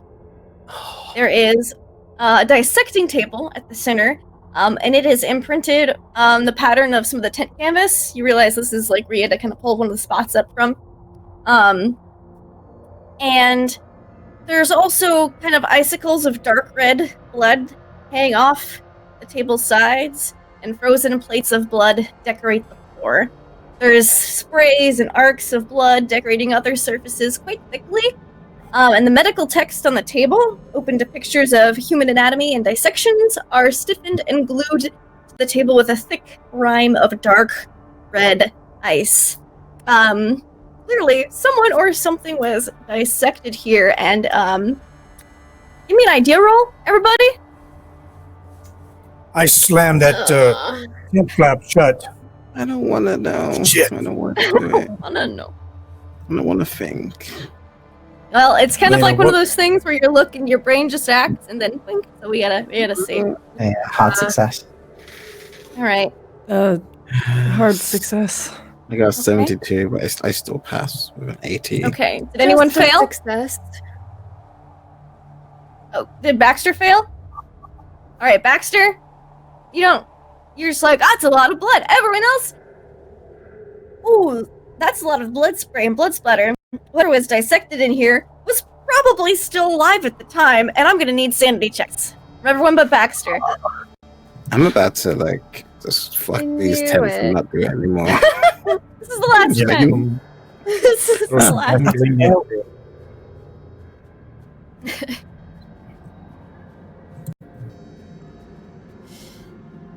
Oh, dang. 39. Oh, that's my exact insanity. Hey, you succeed. I did it.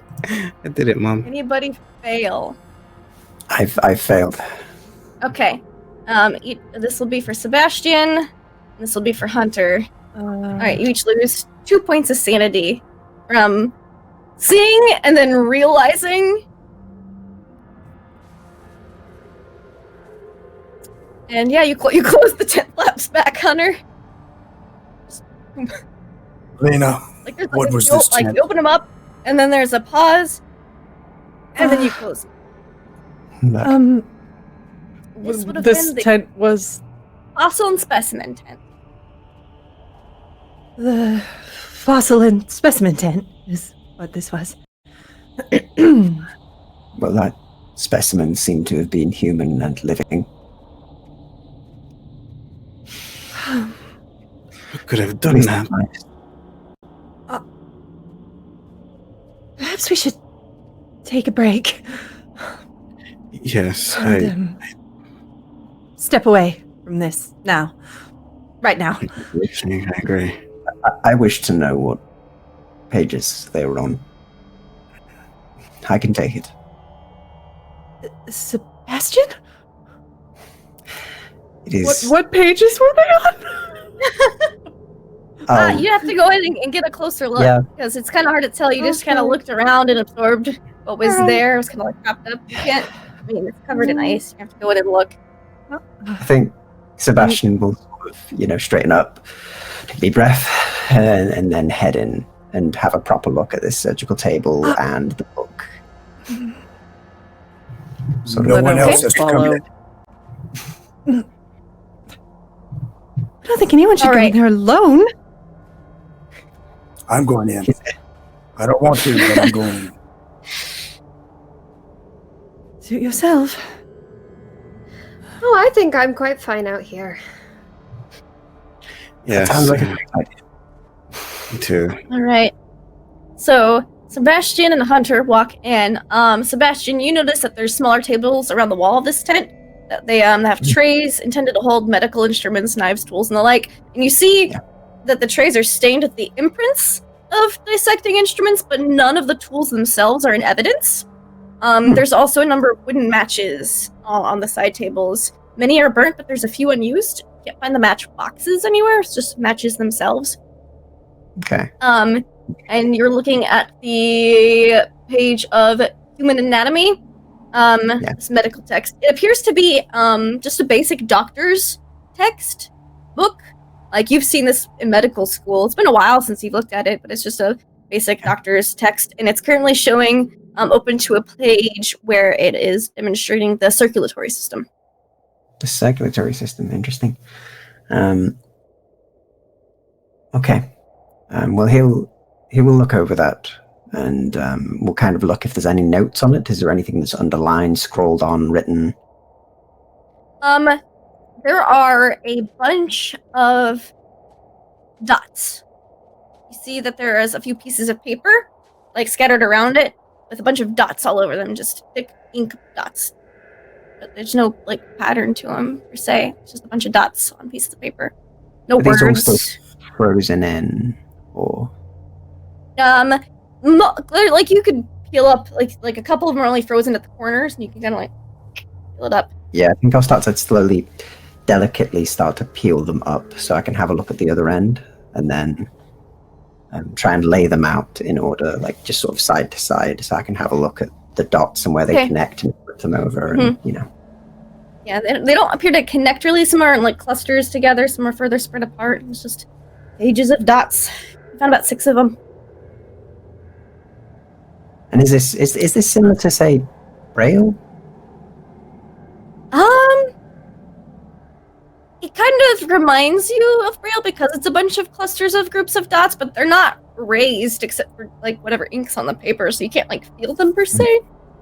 Especially ink gloves. Like, it doesn't make sense for this weather, but it does kind of remind you of Braille in a weird sense. Okay, cool.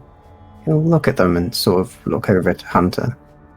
Hunter, can you make sense of this? I believed it may have been some sort of Braille or something, but the book, it is turned to a section on the circulatory system, and these dots, they seem strange. Does it smell in here? Smells like a lot of blood. Smells really irony. I was looking at some shelves or something. Mm-hmm. Oh, yeah. I haven't touched anything. You find a shotgun. What condition is it in? It's like the perfect shotgun for that ammo you found last session. Okay, I will definitely pick that up. And is it old? Is it just frozen, or? It's a little frozen. You're gonna have to clean it up, but it looks like it's got blood splattered on it too. So it's like it wasn't placed here after the fact. It looks like it was just like someone left it here, and its ammo was in that like their tent. All right, I will pop the breech open to make sure that it's to see if it's loaded or unloaded. It is loaded. I will unload it. Okay. Make sure it's cleared. Mm-hmm. Walk over to the dock. Look at whatever he's got there.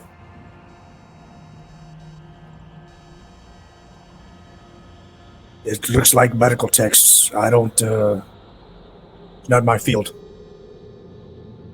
It's more the dots I'm thinking of. Have you seen anything similar to this before? Dots. And what dots was he, It's like he took a piece of paper and just took a Sharpie, went dot, dot. Bunch of dots. Some are kind of closer together, some are further apart. But it's not a Sharpie, obviously, because it's 30, so it's like ink. Dots on a piece of paper. About 6 pieces. I've got no idea. How many? 6? 6 in total. How big are they punctured through the paper or just dots on the paper? Dots on the paper. Ink Okay. dots. Ink dots on the paper. It's an ink blot test. I've got no clue. Psychology check. No, I'm kidding. Very well. No clue, Doc. The only other thing I could consider is if it's the reference to Morse, but that seems very far-fetched.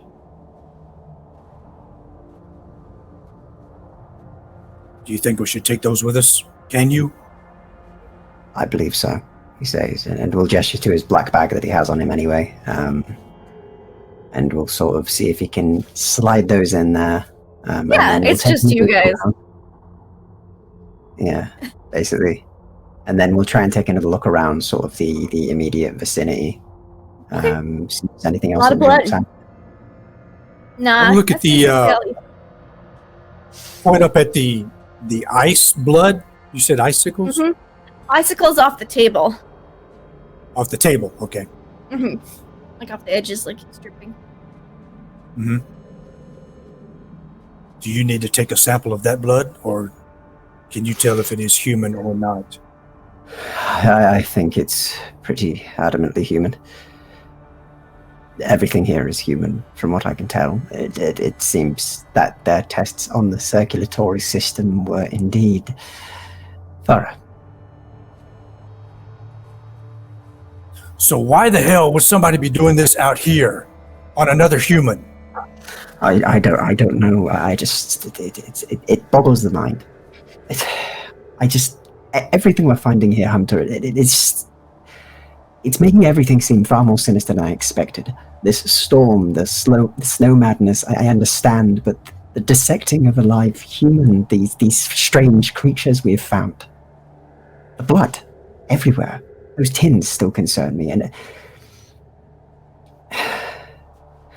those creatures, they seem predatory in a manner of speaking. You mean that thing they've got back at camp? That thing, yes. Yeah, I'm but that's been in deceptive. the ice for hundreds of years, right? It has, yes, but then why would the same liquid be inside of a tent that was not related to dissecting the creature? Why would that be mingled in with human blood? I don't know if it's anything to do with this creature. Perhaps it's some sort of pathogen, maybe to do with the circulatory system. I can only theorize. Well, let's do some theorizing back at camp with some food and lots of Yeah. whiskey. It's I'd rather it lunchtime, guys. So we'll load our sled up and Mhm. Baxter, as you, Lena, Lois, and Hayden are all kind of just chilling outside the tent, waiting for those two to come out. You realize something, Baxter, because you've been doing the cartography and you're kind of looking around and you're trying to think of anything but what you just saw inside that tent. And you kind of like the way you're sitting at the angle, you realize that the 5 hummocks of snow that the fossilized creatures they have been digging up, they're still digging up. They're in a line that's perfectly in line with magnetic south.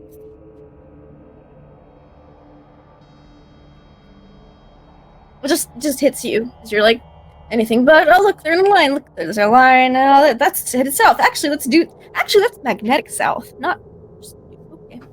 Okay. I You know, the immediately pole try to is a get little the, different than magnetic south. So. Yeah, I immediately try to get the attention of Lois and Lena and be like, "Now, hear me out." And I turn their attention to the finding. Oh, okay. What are we hearing out? What are we looking at here? Look, everything in line. It's leading to the ways of not only south, but magnetic south. Like it's leading to something. Do we know what lies in magnetic south? Compasses don't really work there. Magnetic south, it's just ice. It's not the exact South Pole. Because, they're... Would Acacia Lexington already have flown over? She's already flown over the South Pole, but not the magnetic south. Okay. And in fact, compasses don't even really work right where you're at currently. Like you're not too far. You're far enough south that it's like wonky. Mm-hmm. So that's something we should file away and keep track of. And Yet another thing. Yes, we'll add that to the list and maybe not think about it for a little while. Put that in a And that's box. when they come out of the tent. Leaving Just little one of pink them snowshoe prints behind them for a few steps. Yeah, rather abruptly, Hunter comes out, flings that door open. Hunter. Round Yes. She'll Get pull the hell other out of two here. over. back to the main camp. I agree. Good idea. Audibly cursing under my breath. This not making any damn sense. I don't know what the hell's going on.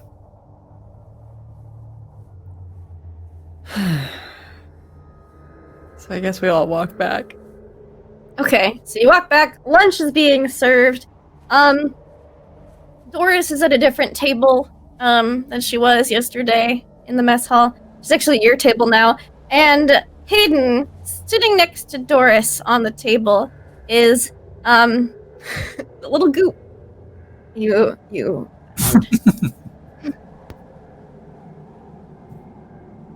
I'm just staring at it.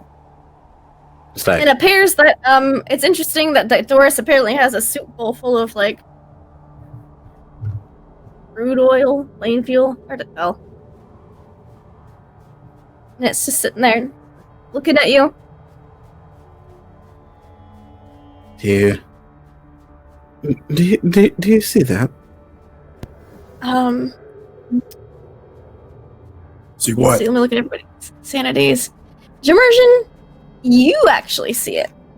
You see a little goop ball. Hey guys. What? It's almost like the slime from Dragon Quest. No one else sees it. Penguin friends? Just Hayden and Hunter. Yes. Oh, Yeah, you there's- see, you guys. Everyone sees Doris. Yeah. That's Doris. We know Doris. Looking dapper as always. Are you talking about that thing beside Doris? What? I'll look over. Do we all just Another look door? at Hunter now? Yeah. Hunter. Yes. So I stand up slowly and I take out my knife. Hunter, Ooh, calm down. It's Okay, just- what? Hunter? I walk around over. Mm-hmm. Cord. Looking at you. Wanna be my Is someone gonna kill Doris?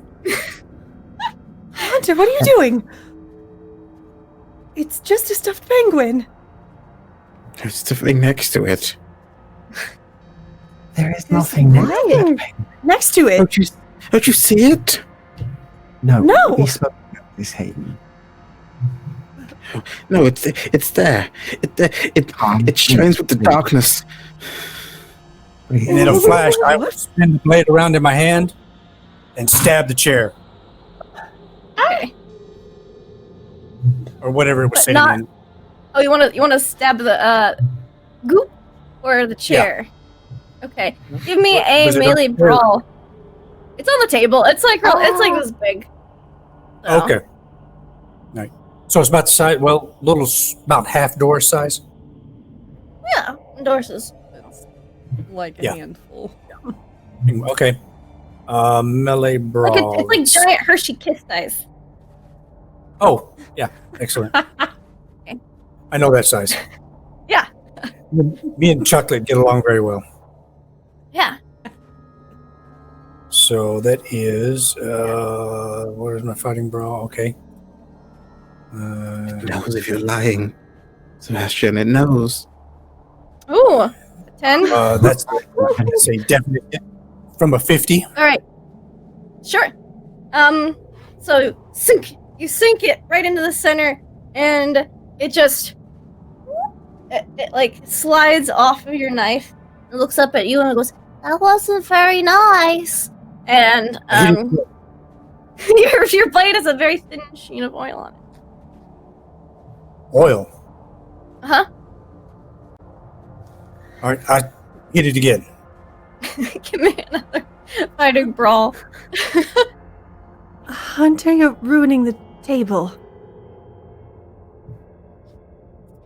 I understand we're all on edge, but maybe miss. we could Miss. All right. put the knife Stab. down. Like it moves. Hayden's gonna get up, get his like Mhm. plate, just get his food and throw it over his shoulder, and then just walk over to the thing. It's just like, what are you? And like put the plate down so it can like move. It can. He's like, whoop. I'm a friend. You see it, Very right? nice. And it looks over at Hunter. You see it, right? It's right It here. has no mouth too. Just big eyes. It's in his plate. I'm No holding it in mouth. his plate right now. Okay, can we hear it? Lois is just starting to like look at Sebastian like He is looking. He kind of looks at you and gives you a look of just. It's as if to calm you, but you can see there's a deep curiosity in his eye, but also a little bit of fear as well. As he kind of gestures for a moment and then looks at the two of you. The two of you are seeing something that isn't there. I believe you may be suffering some acute version of snow blindness. Keep calm. Whatever you see isn't real. I'm not blind. I can see it right now. But there is nothing in that space. My name's Coop. Is his name's Coop? What is this on my Lena's blade? gonna. There's a Is there very, a- very thin sheen of oil. Oil on your blade, I imagine, from maintenance. Lena's gonna reach into the space where they where she sees that their eyes are tracking to, Mm-hmm. and just put her hand there and kind of wave it. You see it dance around on his hand. It's There's moving. nothing there. Wait, You see? let me try. Let me try. Let me try. And I'm gonna like. Can I? No, we're friends. Yeah, it's just really Okay. weird. It's really weird. You like you boop it. Roll me a d4, bro. Okay, that's where I die. You get 4 points of sanity back. What does that put you at? 42. Okay. Actually, no, 40. 43. You feel warm and comforted when you boop it. It's friendship. It's something you can tangibly feel. What did it feel like? The power What of happened? friendship. Lois grabs Lena's hand and like pulls it back because Hunter is still holding a knife and has stabbed the table several times now. You know what? It's fine. It's mine. I saw it first. It's okay. It's fine. I saw it first. It's mine. I believe this place is getting to us all. And evidently, it is getting to the two of you very much. Perhaps you should Hooray! get We broke through the ice. You hear a cheer. As they apparently broke through to the cave. In the distance. So much for that plan. You're probably right, Doc. I just want a minute to breathe. I believe perhaps, Hunter, Hayden, you should take a break. Give yourself Glance some at- art. Glance Why at it don't you one take more the rest time. of the rest of the day off? Gives you like pouty eyes. It's okay. The bad man won't hurt you anymore. I'll protect you. I'll protect you. Okay. And Hayden's gonna look at everyone and like get an empty glass. I think he goes over to like Sebastian's drink of water, just grabs it, tips it. Hayden, that's better. I guess I'm just like, after all. This will be easier to carry you in and like try and slip it in the thing. It's real cold outside. I think if you're going, I'm gonna hang out with Doris. What? With Doris, if you're gonna go outside. Oh, I'm fucking muted, aren't I? No, I'm not. Okay, good. No, No, okay, it's you're gonna hear you. not. We're just- We're cutting out. I'll Doris. try getting closer. Yeah, if you guys are gonna go outside, I'm gonna hang out with Doris. Okay. It's real cold. Hayden, you're Okay. gonna lose your friend to the stuffed penguin. I know, right? Jesus, I'm replaced. Okay. Doris And then- is the coolest one of us all. And he puts it down next to Doris and fidgets Doris maybe like twice, like, to make it look nice. There we go. Just adjust the bow tie. Yeah. Come on, okay. Well, it seems they've went for the ice. That's good, isn't it? Just a complete shift. I believe I need to Is get it? myself a drink and something to eat. Lena, Lois, would you perhaps like to go and have a light lunch? You guys have been eating. Actually, You guys are like just taking your sandwiches outside. Just like Yeah. they probably haven't been Relax. eating. They just have the food. Yeah, basically. Relax. Baxter's just like in mid bite almost the entire time. Yeah, I've taken mine back to my hooch.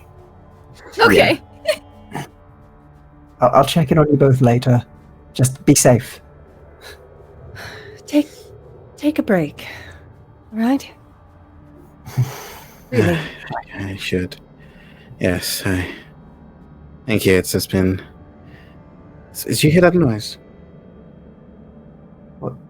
What noise? Take a break. Yes. The Go and lie construction down. crew is gone. You can relax now. It's just. I guess it's just nightmares I'm having. Day terrors. It's understandable this place does that to people. We remember what happened in the other camp, though. We need to make sure we keep you safe, relaxed, rested. You're my friend now, Sebastian, right? Of course I am. He says and puts a hand on your shoulder, which is why I'm insisting. Please, rest. Right. I'll come Puts a and hand speak on to you. yours. Keep you some company, okay? Yes. Friendship is power. Yes. Indeed it is. And I'm very happy to have yours. Right, then. He squeezes your shoulder lightly and then kind of smiles at you. Right, okay. Hayden's just gonna like walk into just aimlessly into the camp. Going somewhere, but it appears aimless. So That's fine, you'll you true. guys eat your lunch outside. Sebastian, you're approached by Dr. Green. I believe I have the medical tent, dissection tent all set up if you want to give it a go. Brilliant, brilliant. Yes, of course. Have we got the protective gear? I have some of Of course, my of own, course. but I wish to check. Yes, I've got it all laid out in like a little area in the front of. Brilliant. I am able to bring my own tools, am I? Brilliant. Well then, he'll look over to Lois and Lana. Do you wish to accompany me for the dissection, or do you wish to do your own business? You see Professor Moore walking over your way, probably because they just busted through the ice plug that was Yeah. there to the Cave of Wonder. I'm curious. There's a little bit of curiosity. I was very intrigued by the specimens yesterday, and I'd be glad to accompany you. Brilliant. It will calm my nerves somewhat to have people I trust behind me. Yes, all things considered, I feel as though I probably should. Yes. I don't know that it's my brand of science, but it is something that I feel I might still could understand. And that's comforting right now. I also would like to understand something that is going on. Yes. Good news, news, everyone! We've gotten through to the caves! I have heard such things. We Congratulations. heard. Yes, of course, we're gonna have to start going down immediately, making sure everything's safe and secure. Once they do that, well, it'll be time to start digging. I believe that's your specialty. Stoddard. Yes, of course. Can't wait. Ready for the dig in a couple of hours. We're just making sure that everything's structurally sound before we get down there. Excellent. Well, I'll be with Lois and assisting Sebastian in the Of meantime. course. Got everything else all Yeah. ready to go. Anyone else wants to accompany me? I'm going. Cave. Brilliant. Very excitedly. Waddles off. So Max, what are you up to? How far is Baxter getting into like the map and everything of the yeah, campsite you inside? the map of the campsite and everything, and then the surrounding area. You've got it. You rolled a really good check for that last week, so you've got that set. You've got free time. They'll probably ask you to map some of the caves out once they get down in there, but they're gonna make sure it's. Okay, I just didn't want to do anything like he's procrastinating before he joined with the team. Yeah, no, you're just waiting to get into those ice caves to kind of map out that area. Oh, yep. Baxter would happily join the group since he has free time. And then Hunter and Hayden are going to go chill in their bunks, basically. Try to gain a little sanity. Okay. So the four of you follow Dr. Green into the dissection tent. Can you give me a medicine check, good doctor, just to kind of get the start on this biopsy? That's a success. Excellent. So I'm just going to give you some brief biopsy notes. This is the creature. Imagine if it was standing, it would stand probably about 8 feet tall, but just measuring it out on the table, it's 6 feet end to end. It's got 3 5/10 feet central diameter, tapering to 1 foot at each end. It's got a very barrel-shaped body. There's 5 bulging ridges on the body, and the furrows in between the ridges, you see curious growths that kind of like pull them out, and they look almost like wings that fold up and spread out like fans, maybe fins. They do this. They're retractable. But the span of each one is about 7 feet. You get into the head, got a 5-lobed brain. The top appendage appears to be some type of head with 5 eyes, 5 eating tubes, and there's 5 limbs on the bottom appendage, which you would assume maybe that's how it walks, kind of like a sea anemone. They also have, some tentacles. 5 sets of branching tentacles that sprout from each little ridge on the body, too. That's just your biopsy notes. Okay, out of the curiosity, one of the things that he would have looked at during this process then is probably the tentacles themselves. Yes. Given that we said in those notes that we were given today, there was predatory feeling to them. I'm just wanting to check the ends, the tips, where perhaps there might be like a talon or a claw or something. There's no talon or claws in them. They're kind of like if you've had an octopus tentacle, but without the suction cups. They appear to be very like you can roll it up like a grip of the foot. They appear to be very tactile. Okay. And I will. Something is kind of bugging him a little bit on it, but he will look around the top section and the rest and see if there's anything that matches the diameter of the holes in those tin cans that were in the other tent at that time. It had sort of been punctured and then sucked out. Okay. Just to see if you know what's going on with that. I'm sorry, I was readjusting one thing. So you're looking at the tentacles? The tentacles and maybe anything near its sort of mouth area, like the short ones that we've seen. It seems like the tubes are like feeding tubes. They kind of have little, like they're sharp around the edge, but they're only about this big. They're very small feeding tubes. You notice that one set of tentacles is a bit more flat rather than rounded, but it still curls up and coils up. It's just more flat than like a lidded tube, more like a fruit by the foot than a hose. There we go. Use that makes analogies. sense. There we go. So just kind of to sate his own sanity or mind, so to speak, given that he's been having little thoughts about these things maybe not being so dead with what he's seen, even though they clearly are. He will check sort of the diameter or the shape of these things, these feeding tubes, this flat one, and see if it matches up with the tin cans that they found that were kind of punctured weirdly and the food just sucked out. Could be. They're pretty malleable, like they're soft. So you can imagine they could fit in a whole lot of places. Okay. All right. In which case he'll sort of still not have that little thought not sated on that. He'll still be worried about that slightly, but he'll continue his biopsy. Thank you. A couple of hours in, you hear somebody outside of the tent. Miss Stoddart, I want you by the dig site. Look for dinosaurs and shit. Yes, of course. I'll leave you both to this, I suppose. Do you want company? This is your field of expertise, but... Well, I wouldn't turn down your help. We came here together for a reason. All right.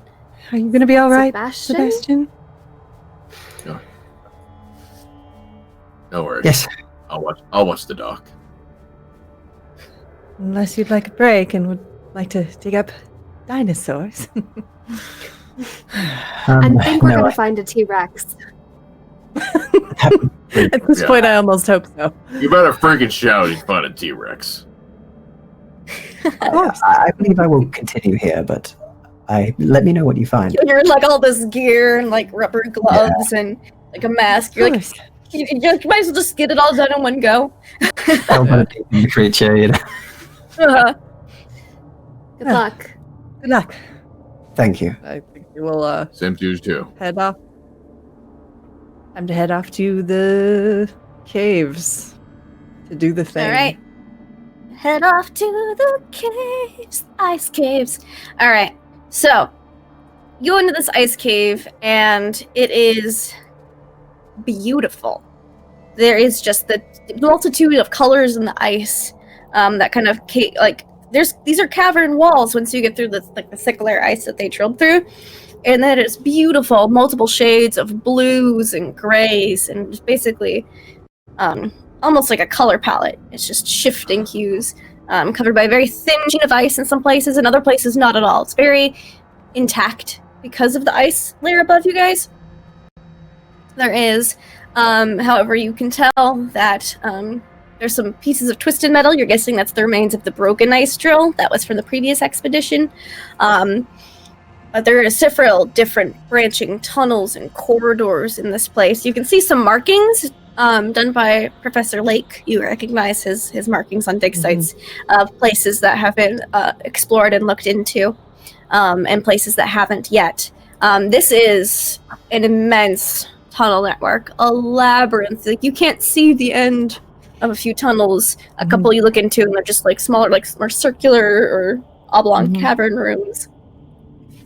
And you see, as you look around one corner, just sitting there on the rock is the remnants of a skeleton, some kind of creature, a couple fossils in the walls as well. Like, this place is a treasure trove. Can you give me a little archaeology check, please?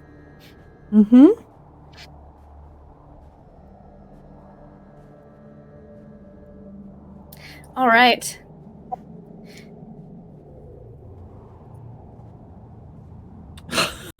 I'm supposed to be good at this. It's kind of a success. Is it a success? It's a success, but not much of one. Okay, but not a hard success. Okay. You're looking through just these layers and colors, and there's an incredibly diverse time range of specimens all in the same area. Like, you see pre-Jurassic, pre-Cambrian with like some newer stuff. Like, maybe it was a riverbed at some point in time or something.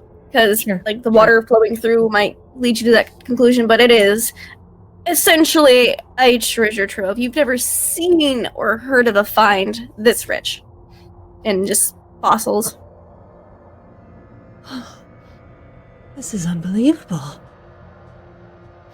There's such a range of specimens here. She's like a little less out of sorts finally, just getting to sort of sink into her job. Forgetting momentarily that, you know, they kind of didn't want the caves to be opened necessarily. And she's sort of going up and getting a closer look at the specimens like seen in these walls, and I'm assuming there are others in the caves, like getting things situated. Oh yeah, set up Professor and Moore is down workspaces here. He's got a whole team of people down here. They're getting set up. Basically, he's looking for you to tell them where to start. Better get them in order. So she'll start giving some directions as to where to set up. And I would like marking. both of you to give me a luck check. All right.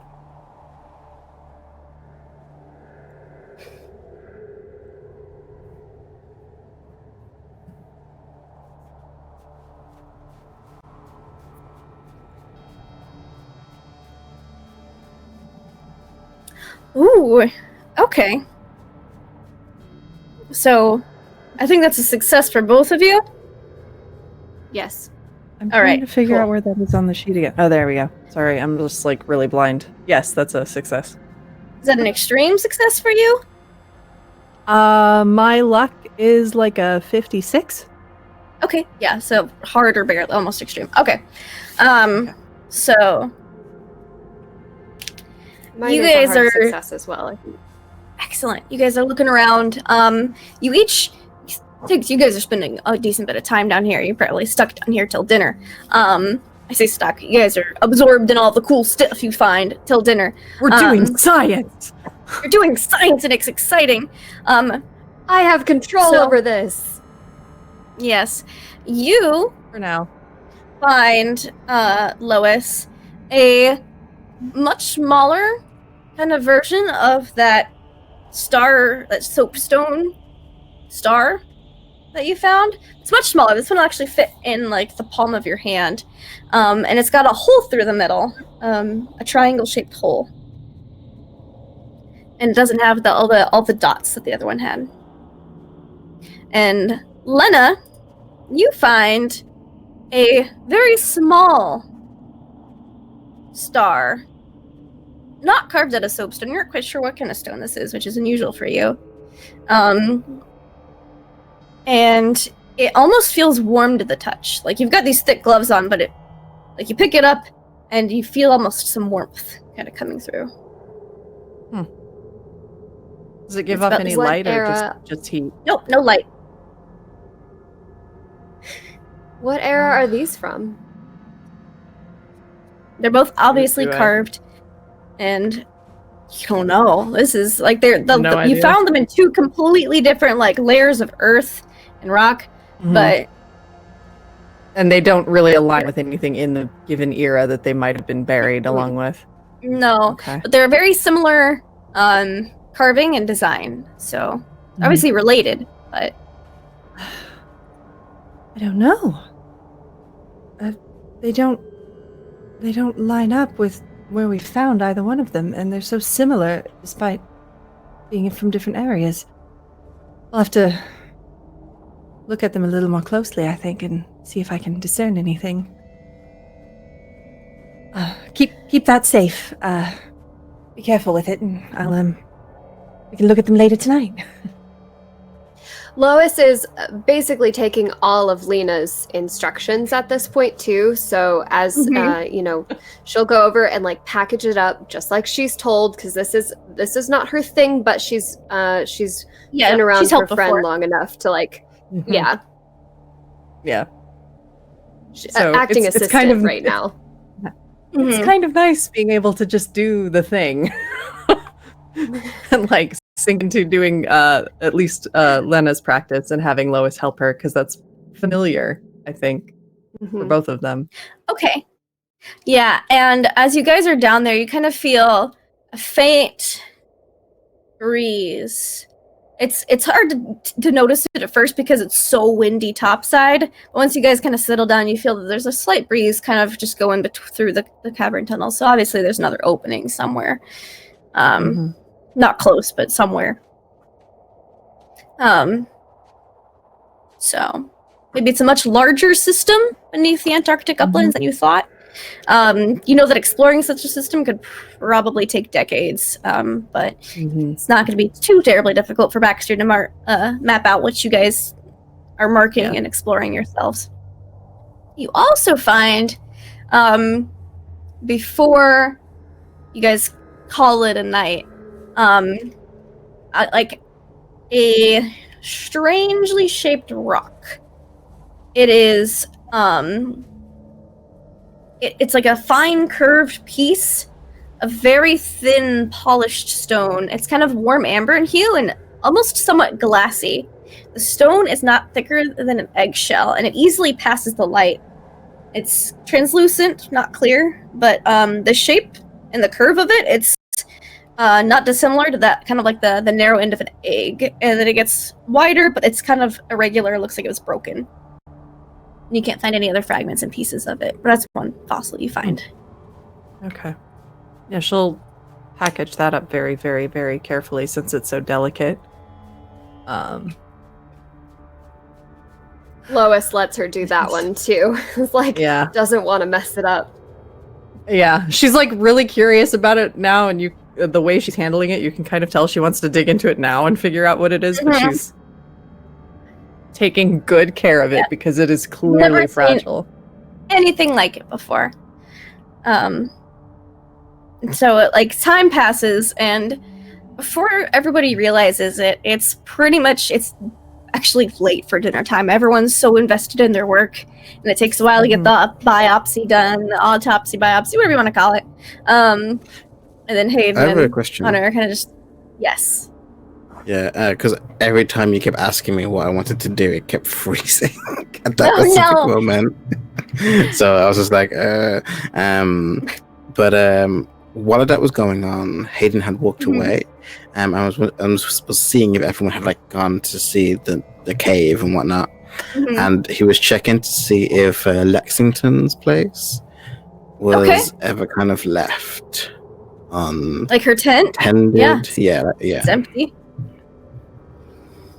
You want to dig through her tent? It froze again. Yes, please. It keeps freezing for some reason. Okay. Weird. All right. Give me a spot hidden check. I mean, you find a lot. That's whether you find something you're looking for. You know what? Okay, that was weird. That happened to me too. Oh. Okay. You know what? This is important, and friendship is magic, Lindy. Friendship is magic. Yeah. I'm gonna use my nat 20 on this. Okay. Sure thing. I'll mark that down. So you're searching through a tent. You're like, you pick something up and you put it back exactly where it was. You're not disturbing anything, but you're also not leaving any stones unturned. You go through her underwear drawer. She's like a full dresser drawers with her. You don't know why she brought that out here, but she has it out here with her. Like pajama drawer. She's got like a dress drawer, and then like the Arctic gear drawer. Like she brought everything. You find some notes, looks like letters written in German. You also find an old piece of parchment, like a little like parchment bundle. It's like wrapped up. Can I like quickly unfurl it and have a look?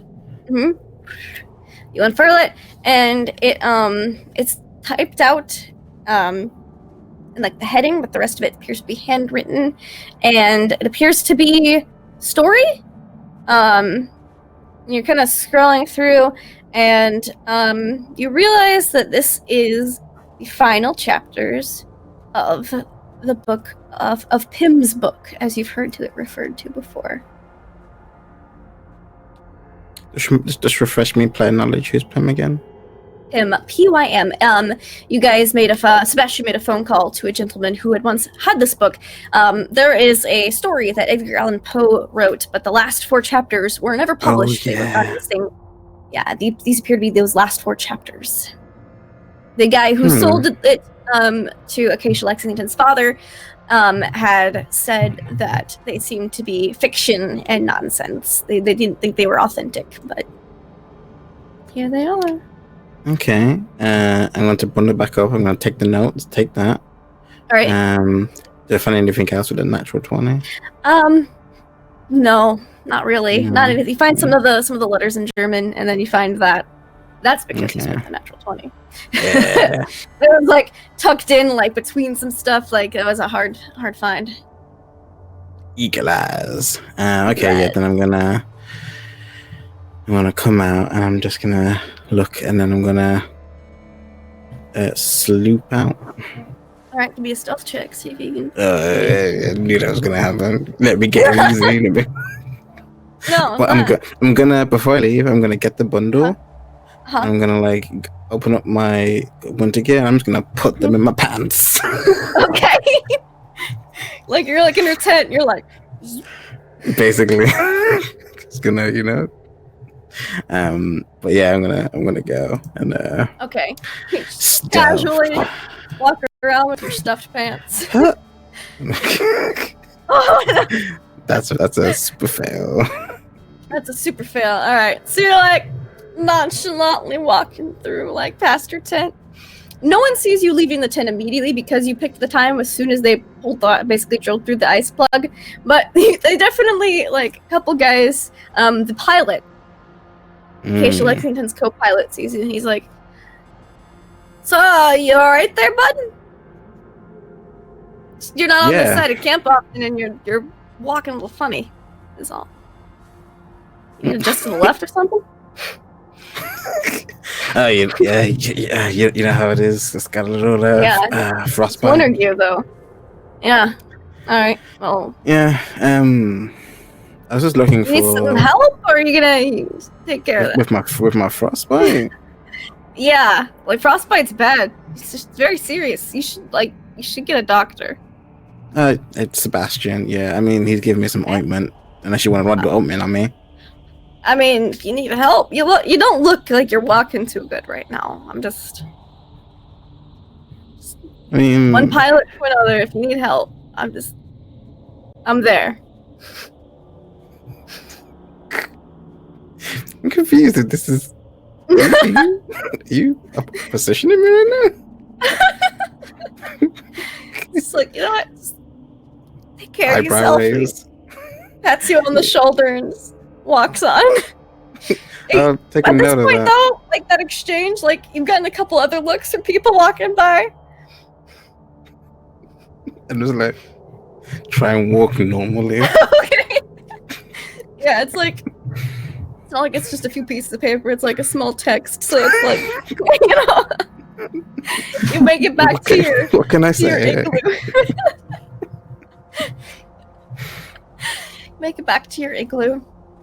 Yeah, it's like It's dinner time. Woo! Do you read the Pins chapters in before dinner? I do, yeah. All right. I think we'd get to that. So let me dig those up. That's gonna take some time to read. So you probably won't read through the whole thing before dinner. But you'll get a good hefty chunk. Yeah. This guy definitely sounds crazy. Just reading it. I mean, what does You Goop say? definitely get like the work of fiction that the guy was talking about reading it. I mean, so. what's crazy at this point to me? I don't know. That's a very good question. All right, so it's dinner. Everybody meets up. I'm still walking funny. I mean, did you leave it in your igloo or did you take it out of your pants? Okay, so it's still in your pants. Yeah, I'm not leaving Yeah, that you're shit. walking a little funny. Okay, you're like, I'm not leaving that shit. Do you not have Raised like a face. back pocket? Or You like could a put it in like a parka pocket. I'm gonna know if someone's like gonna try and somewhere steal not it. your pants? Someone's gonna try and steal that. I'm gonna know. Hayden, Fair. are Yeah? you feeling any better? He's walking real funny. Yeah, I'm feeling. Why wouldn't I be? You don't look much better. In fact, you look a little bit worse, if I had to be blunt. Are you You're hurt? walking a bit weird. Why does everyone keep? I just got a bit of chafing. Oh, Uh, right then. Hunter, Never mind. feeling any better?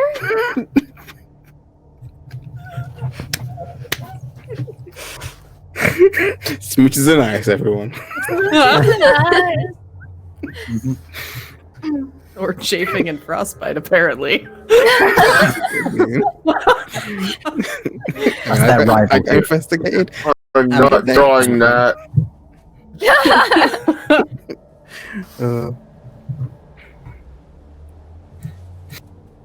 So how was the cave?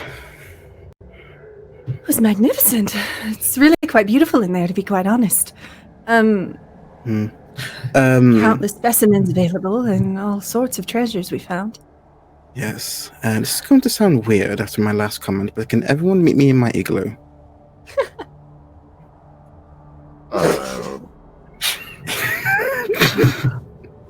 Well, when I'll you bring the preface ice. it like that, I can only Yes. assume You it's mean, not going to be anything that... Our igloo, Hayden, not your igloo, unless they give you a private igloo we don't know about. Right, I'm sorry, I'm just so frazzled. Yes, our igloo. Before dinner? Trust me, you're going to want to see what I have to show you. I'm not sure I do. I think Lena and Lois like exchange a look. Look, you give me a thread, all right? I'm going to take you. I think about that time as when Sebastian would approach, kind of, get it rolling up his sleeves from where he's been dissecting things out. And just kind of like, oh, are we ready to go? Yes, trust me, it's important. I wouldn't. Lois, you said you trusted us. You said you trusted me. I did, didn't I? I did say that. That's right. Am I I seem to missing have some something? news. Is what you mean to share. Let's just say it's something we talked about on a very random walk today. Okay. yes. Thank you. That even just that helps a lot, like immensely. Thank you. Okay, let's go to your Yes, let's go. igloo. Yes, Hunter? Sounds like So, Bob Hunter, says, I can bring lunch at dinner to the igloo if you like. Oh, thanks, Bob. Oh, hi, Bob. Hello.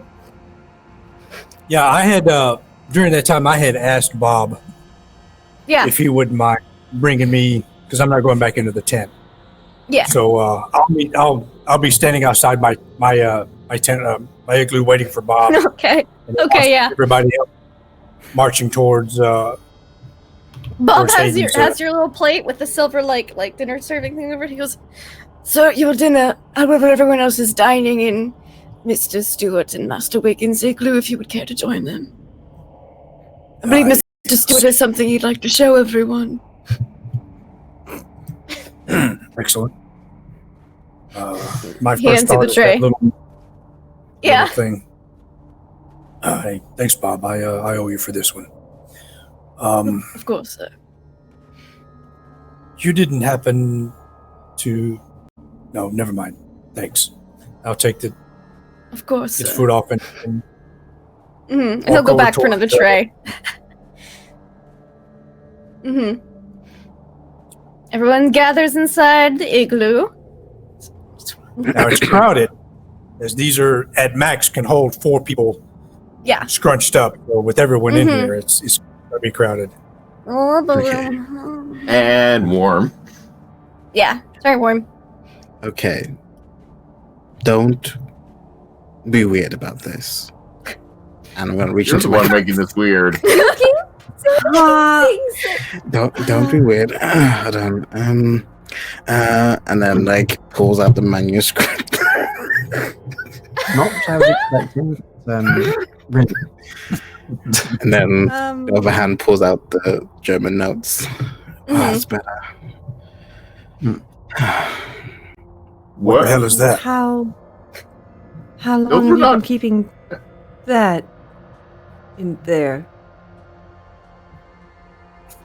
So this is a manuscript I found. How long were those in your pants?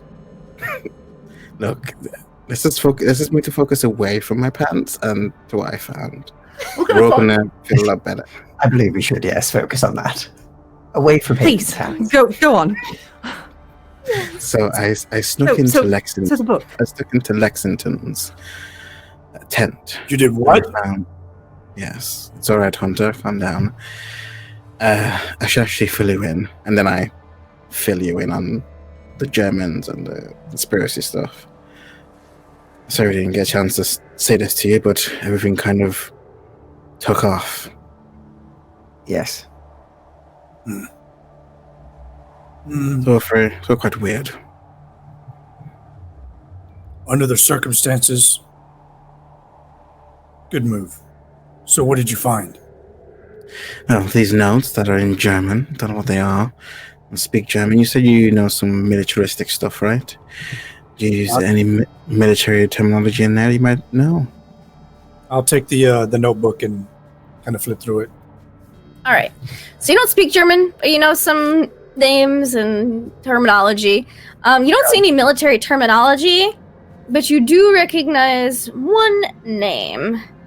Herr Ludolf von Alvensleben. Alvensleben. Von Oben, Yes, Ludolf von Alvensleben. Ludolf. And how do I know Ludolf? You know he is a German military commander. Current, former. Current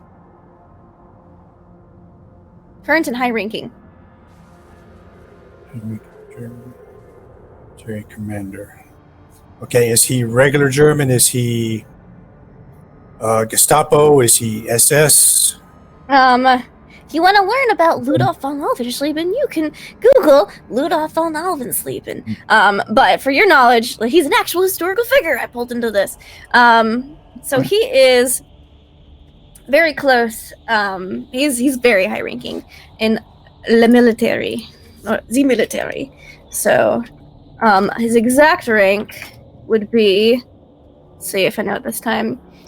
He is currently one of the leaders of the police. Yes, okay, SS.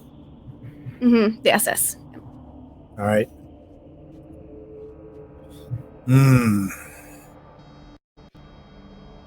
All right, so I'm flipping through this here and just reading. You can continue on with whatever you were. Yeah, so while Hunter's doing that, this was the manuscript that was talked about, and I can't remember the name, so I'm just gonna Arthur say Pym. Pym's Arthur Pym. Narrative. I've only read half of it, but it's quite fluffed, but it's crazy, some of the things that's in there, but frankly, what we've been witnessing is crazy. I'm in awe that you found it. And this was in Lexington's tent, as we suspected. Bound up and hidden in a very secret place. Even more secret than the journal. That is telling. I believe our suspicions were entirely correct, then. Yes. Seems Miss Lexington. Decidedly worrying. Yes, it seems she's involved in much less than reputable work. Mm-hmm. I wonder what this I don't evidence know. could want whatever's in there. I don't know, but it's Hayden, you said you've been speaking to your agent, was it? yes. I have been. Good to know. Good to keep in mind with this information, I think. Yeah, so if something were to happen, I don't want it to just be lost like the other expedition. Definitely. Especially if we are not returning and Miss Lexington is. Exactly. Though I hate to think of it that way. As do I. I wish to live. I am worried, though, if there is this much going on, plus the rest. This is far too much for this expedition to carry on safely, and we've just uncovered these tunnels, which may be an issue. Hunter, by the way, we found more information on what could have been going on beforehand. A text that Lana found gave us some significant information. Yes, A what again? text. A text that we found. Where was this found? In the cave? No. Professor Lake's journal. In one of the Oh, so tents. you I read believe. it? Yes. What did it say? Of course I read it. I had a hunch. Well, And she'll kind of go on to give the summary, leaving out the relationship parts, and just talk about the dissection piece of things and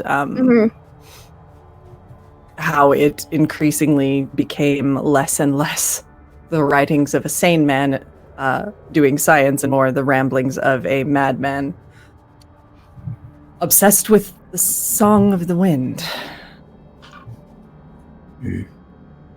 Song of the Song. Where have we heard that before? I don't believe I've heard Sounds Song of the nobody was Wind. absolutely In the- obsessed with the idea of these mountains and getting beyond them. It was strange. Mentioned in the text that it was some sort of maze-like structure down there. Yes. I'm starting to believe perhaps there is this song could be something towards that, perhaps. And I'm no archaeologist or historian by any means. Some sort of long past civilization maybe built them, or Well, I I don't certainly know, I heard some don't strange things down there. Wait, what you just said? A Hmm. maze? yes, like a labyrinth or something. I don't remember the exact wording, but there was a mention of such a thing.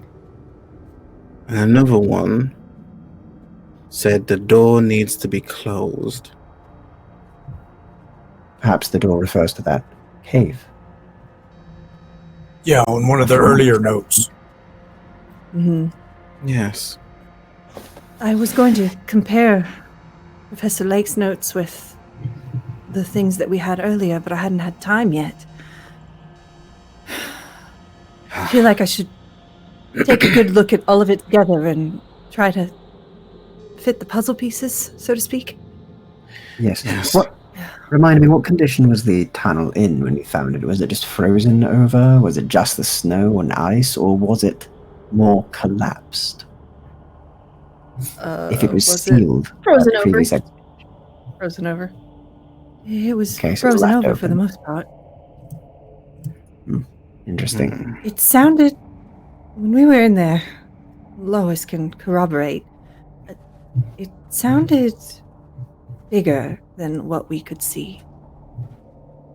Bigger. There's a Sounded? lot in there, I think. The way the wind blew through, you could tell there was more to it than what was immediately visible. It could go on for a while. It sounded like air was coming in through another opening somewhere. Right. That makes sense. It is a... These kinds of things seem to have more Yes. openings on. There's no telling how big this network of caverns might be. Indeed. Hey, Doc. Those papers in the last tent, the ones with the dots. Yes, of course, he says, and we'll pull them out and start lining them up. dots. I don't know if any of you can make sense of this. There are dots all over this paper. They were found in the dissection tent. There were, Lindy, help me. There were dots on those stars, right? Mm-hmm. Yep. Okay. Having just looked at those, I think there wasn't any on the small warm one, but there was a couple on the one with the triangle hole in the center, and then the big one that you guys found on the hummocks. Is it reasonable to do they look like? Do they bear any resemblance? Yeah. Okay. Wait a moment. Yes. The soapstone stars that we found have dots like that on them. I see. Interesting. Why would they draw that on the back of these papers? Could you replicate it on the paper, perhaps? Yes, of course. She'll sketch out the image of this. Something like this. I was just looking at them this afternoon. Okay, what does it look like Bunch of dots. when you sketch it out? There's not they don't match any of the ones on those 6 pieces of paper. Strange. But they are the So- same size. They're not the same diameter of dots. They're not it's tiny and large. They're the same size. They're just clustered differently. So from childhood, I'm just connect the dots. Okay. Connect the dots. Do they There's look no like numbering on them. So Tracing it kinda with just my finger. Yeah. I'm you don't just see any looking at it, shapes. tracing my- if I'm to look at this, I have a astronomy. Okay. Does it, Give me does an it remind astronomy me? check. Yeah. Mr. Pilot Man. 17. That's a success. Success, yeah. I got 33. All right. So Okay, cool. So, with a hard success, yeah, they definitely kind of remind you of constellations. You definitely get that vibe. Wait. Hunter, if you just move away that line you just made and reconnect that one, it looks like constellations. I did a bit of astronomy when I was learning how to fly, just in case. You're right. Of course, it makes sense. Since compasses and the directional turns don't work down here. I'm That's true.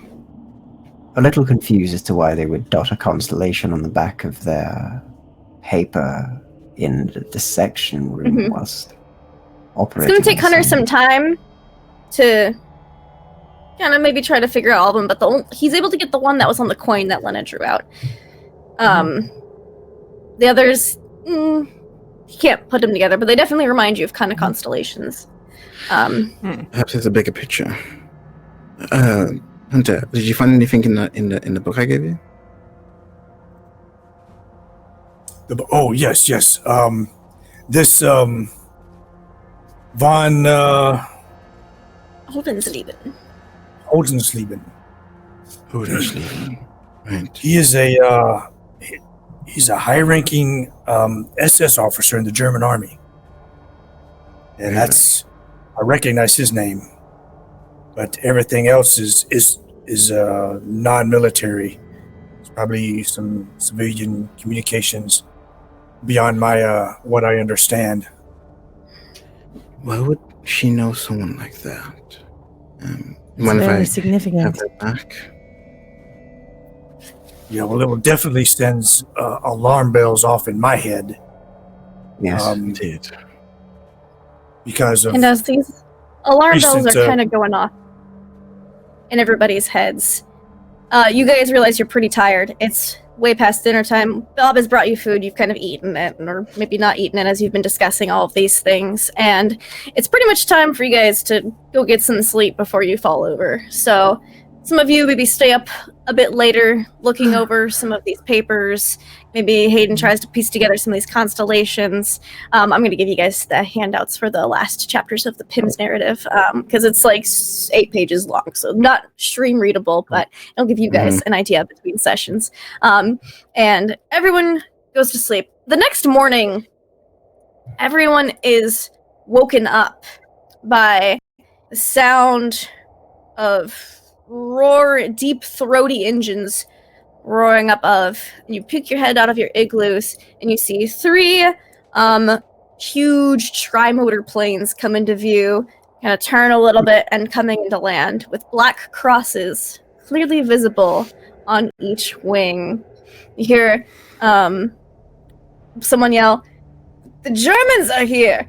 And that is where we're gonna wrap up today's episode of Beyond the Mountains of Madness. Oh my Just god. 6 people Wow. taking on conspiracies and Cthulhu's. We The definitely Germans are here. tried to stop some of that, and we definitely didn't succeed at stopping any of it. It's great. We're gonna find out all of what happens next week. So we're gonna do some quick outros, who you are, where we can find you, and favorite moment. Let's start with, we're gonna keep a reverse order from earlier. Sebastian. Well, favorite moment? There's a lot in this game, I think. I think the sneaking was kind of fun. That was kind of funny, seeing everything fail horribly. But also, I did enjoy the little moment that actually Hayden and Sebastian had with their sort of friendship moment. That was quite sweet, actually. It was quite intense. I like that. Aside from that, I'm Hollowtail. You can find me here every Tuesday playing this game. You can also find me on YouTube, where I do RPG related analysis videos and tips and tricks, and soon a few other different types of video, and also on my own Twitch at Hollowtail, which I'll be doing some streams of my own sometime soon. And yeah, thank you very much for having me again. It's been brilliant to play, and looking forward to next week as always. Yes. All right. Hayden. Favorite moment today was, I think it's a split between meeting the goo and the secret mission underpants stash. That was pretty funny. It's a stash between that, but super great. I loved it. I am Pro Restarting, actually on Twitch, Twitter, YouTube, and Instagram, all under the same name. I can't wait to be here next week and see what the Germans do. The Germans. Little Cup of Joe. Hey! Yeah. Oh gosh, favorite moment. There were too many. The friendship is magic thing, the pants situation, and the cute little slime that only some people could see. Those were great. You can find me on Twitch and Twitter at Little Cup of Joe, and I'm here a couple times a week, and on other channels. Just follow me on Twitter to figure all that out. Fantastic. Immersion. Hey, everyone, this was another great session. That little blob thing has thrown Hunter. Yeah, he's questioning everything now, and doesn't exactly know what is going on. So but I'm Hunter Merrill. Jimmersion and Meat Space here, Jim Moreno. I publish geek content through my Patreon, my Twitch channels, or YouTube channels. I've been gaming for years, and I like to share, geek out, all that good fun stuff with other people, like I'm playing here, like I'm playing with here, and just have fun with it. Awesome. Crumpler64. Hello, everyone. Gosh, favorite moment. It has to be like the first contact with the blob, because I just had the perfect vision. It's just like this little Hershey Kiss like size little blob, and just like one eyeball at a time. Hello, and just Hayden. So that's definitely a favorite moment. And again, I am Crump64. You can find me on Twitter at Crump64, and also on Twitch at Crump64 as well, where you'll find me on Sunday evenings, where I DM a Christmas Strut campaign of an all-girl party called themselves the Lovely Lady Crumps. and you be sure to check me out there. Awesome. Renee! Hey, hi, I am Renee Rhodes at RayDNR on Twitter or at RayDN on Twitch. I've played Lois Greenaway since I couldn't even actually say that earlier. Thank you all so much for the patience with that. I think today I'm going to also cite the Blob because it served two purposes for me. Like, one, it was another weirdly adorable, endearing aspect of this campaign, but also, at the same time, it puts us more and more on edge because things are getting weirder and stranger and coming out of left field, and it makes the game even more unpredictable. So I'm really looking forward to next week. 2 weeks from today, I'll actually be missing the game. I have an upcoming surgery to hopefully help with some chronic illness. If you want to know a little bit more about that, you can read more on my Ko-fi page. And in the meantime, I'll be on a couple of other streams, though I'll probably be like not anywhere that week, probably predictably. I'm on Nerd Immersion on alternating Mondays playing D&D, here on Tuesdays playing Call of Cthulhu, and on Wednesdays I play Weave on Scraticus Academy with a playset for the game called Dynamo, which I wrote and love very, very dearly.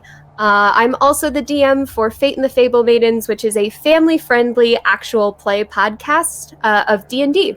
So people can listen in the car with their kids. And it's at Fate FM Cast across social media or fatefmcast.com. Thanks y'all so much for coming with us on this cute, creepy Smooches and Ice adventure. Smooches and Ice! And of course, I am the keeper of arcane lore. I am Laugh Love Lindy. You can find me on all social media at Laugh Love Lindy, Twitch, Twitter, YouTube, etc. I DM/play in about a dozen or so tabletop RPGs a week. This one is super awesome. I love Call of Cthulhu. These guys are great. Favorite moment is just all of it. I loved everyone's reactions to everything. I can't even pick a specific moment today. But yeah. World Tree Burns is about to start, and if you're interested in some Ravenloft, in about an hour, I get to DM and terrorize some more players on my channel, if it's a Ravenloft. So, check it out, have fun, and everybody, hope you don't lose your sanity, because these people are going to lose it for you. Bye! We're good. I loved that.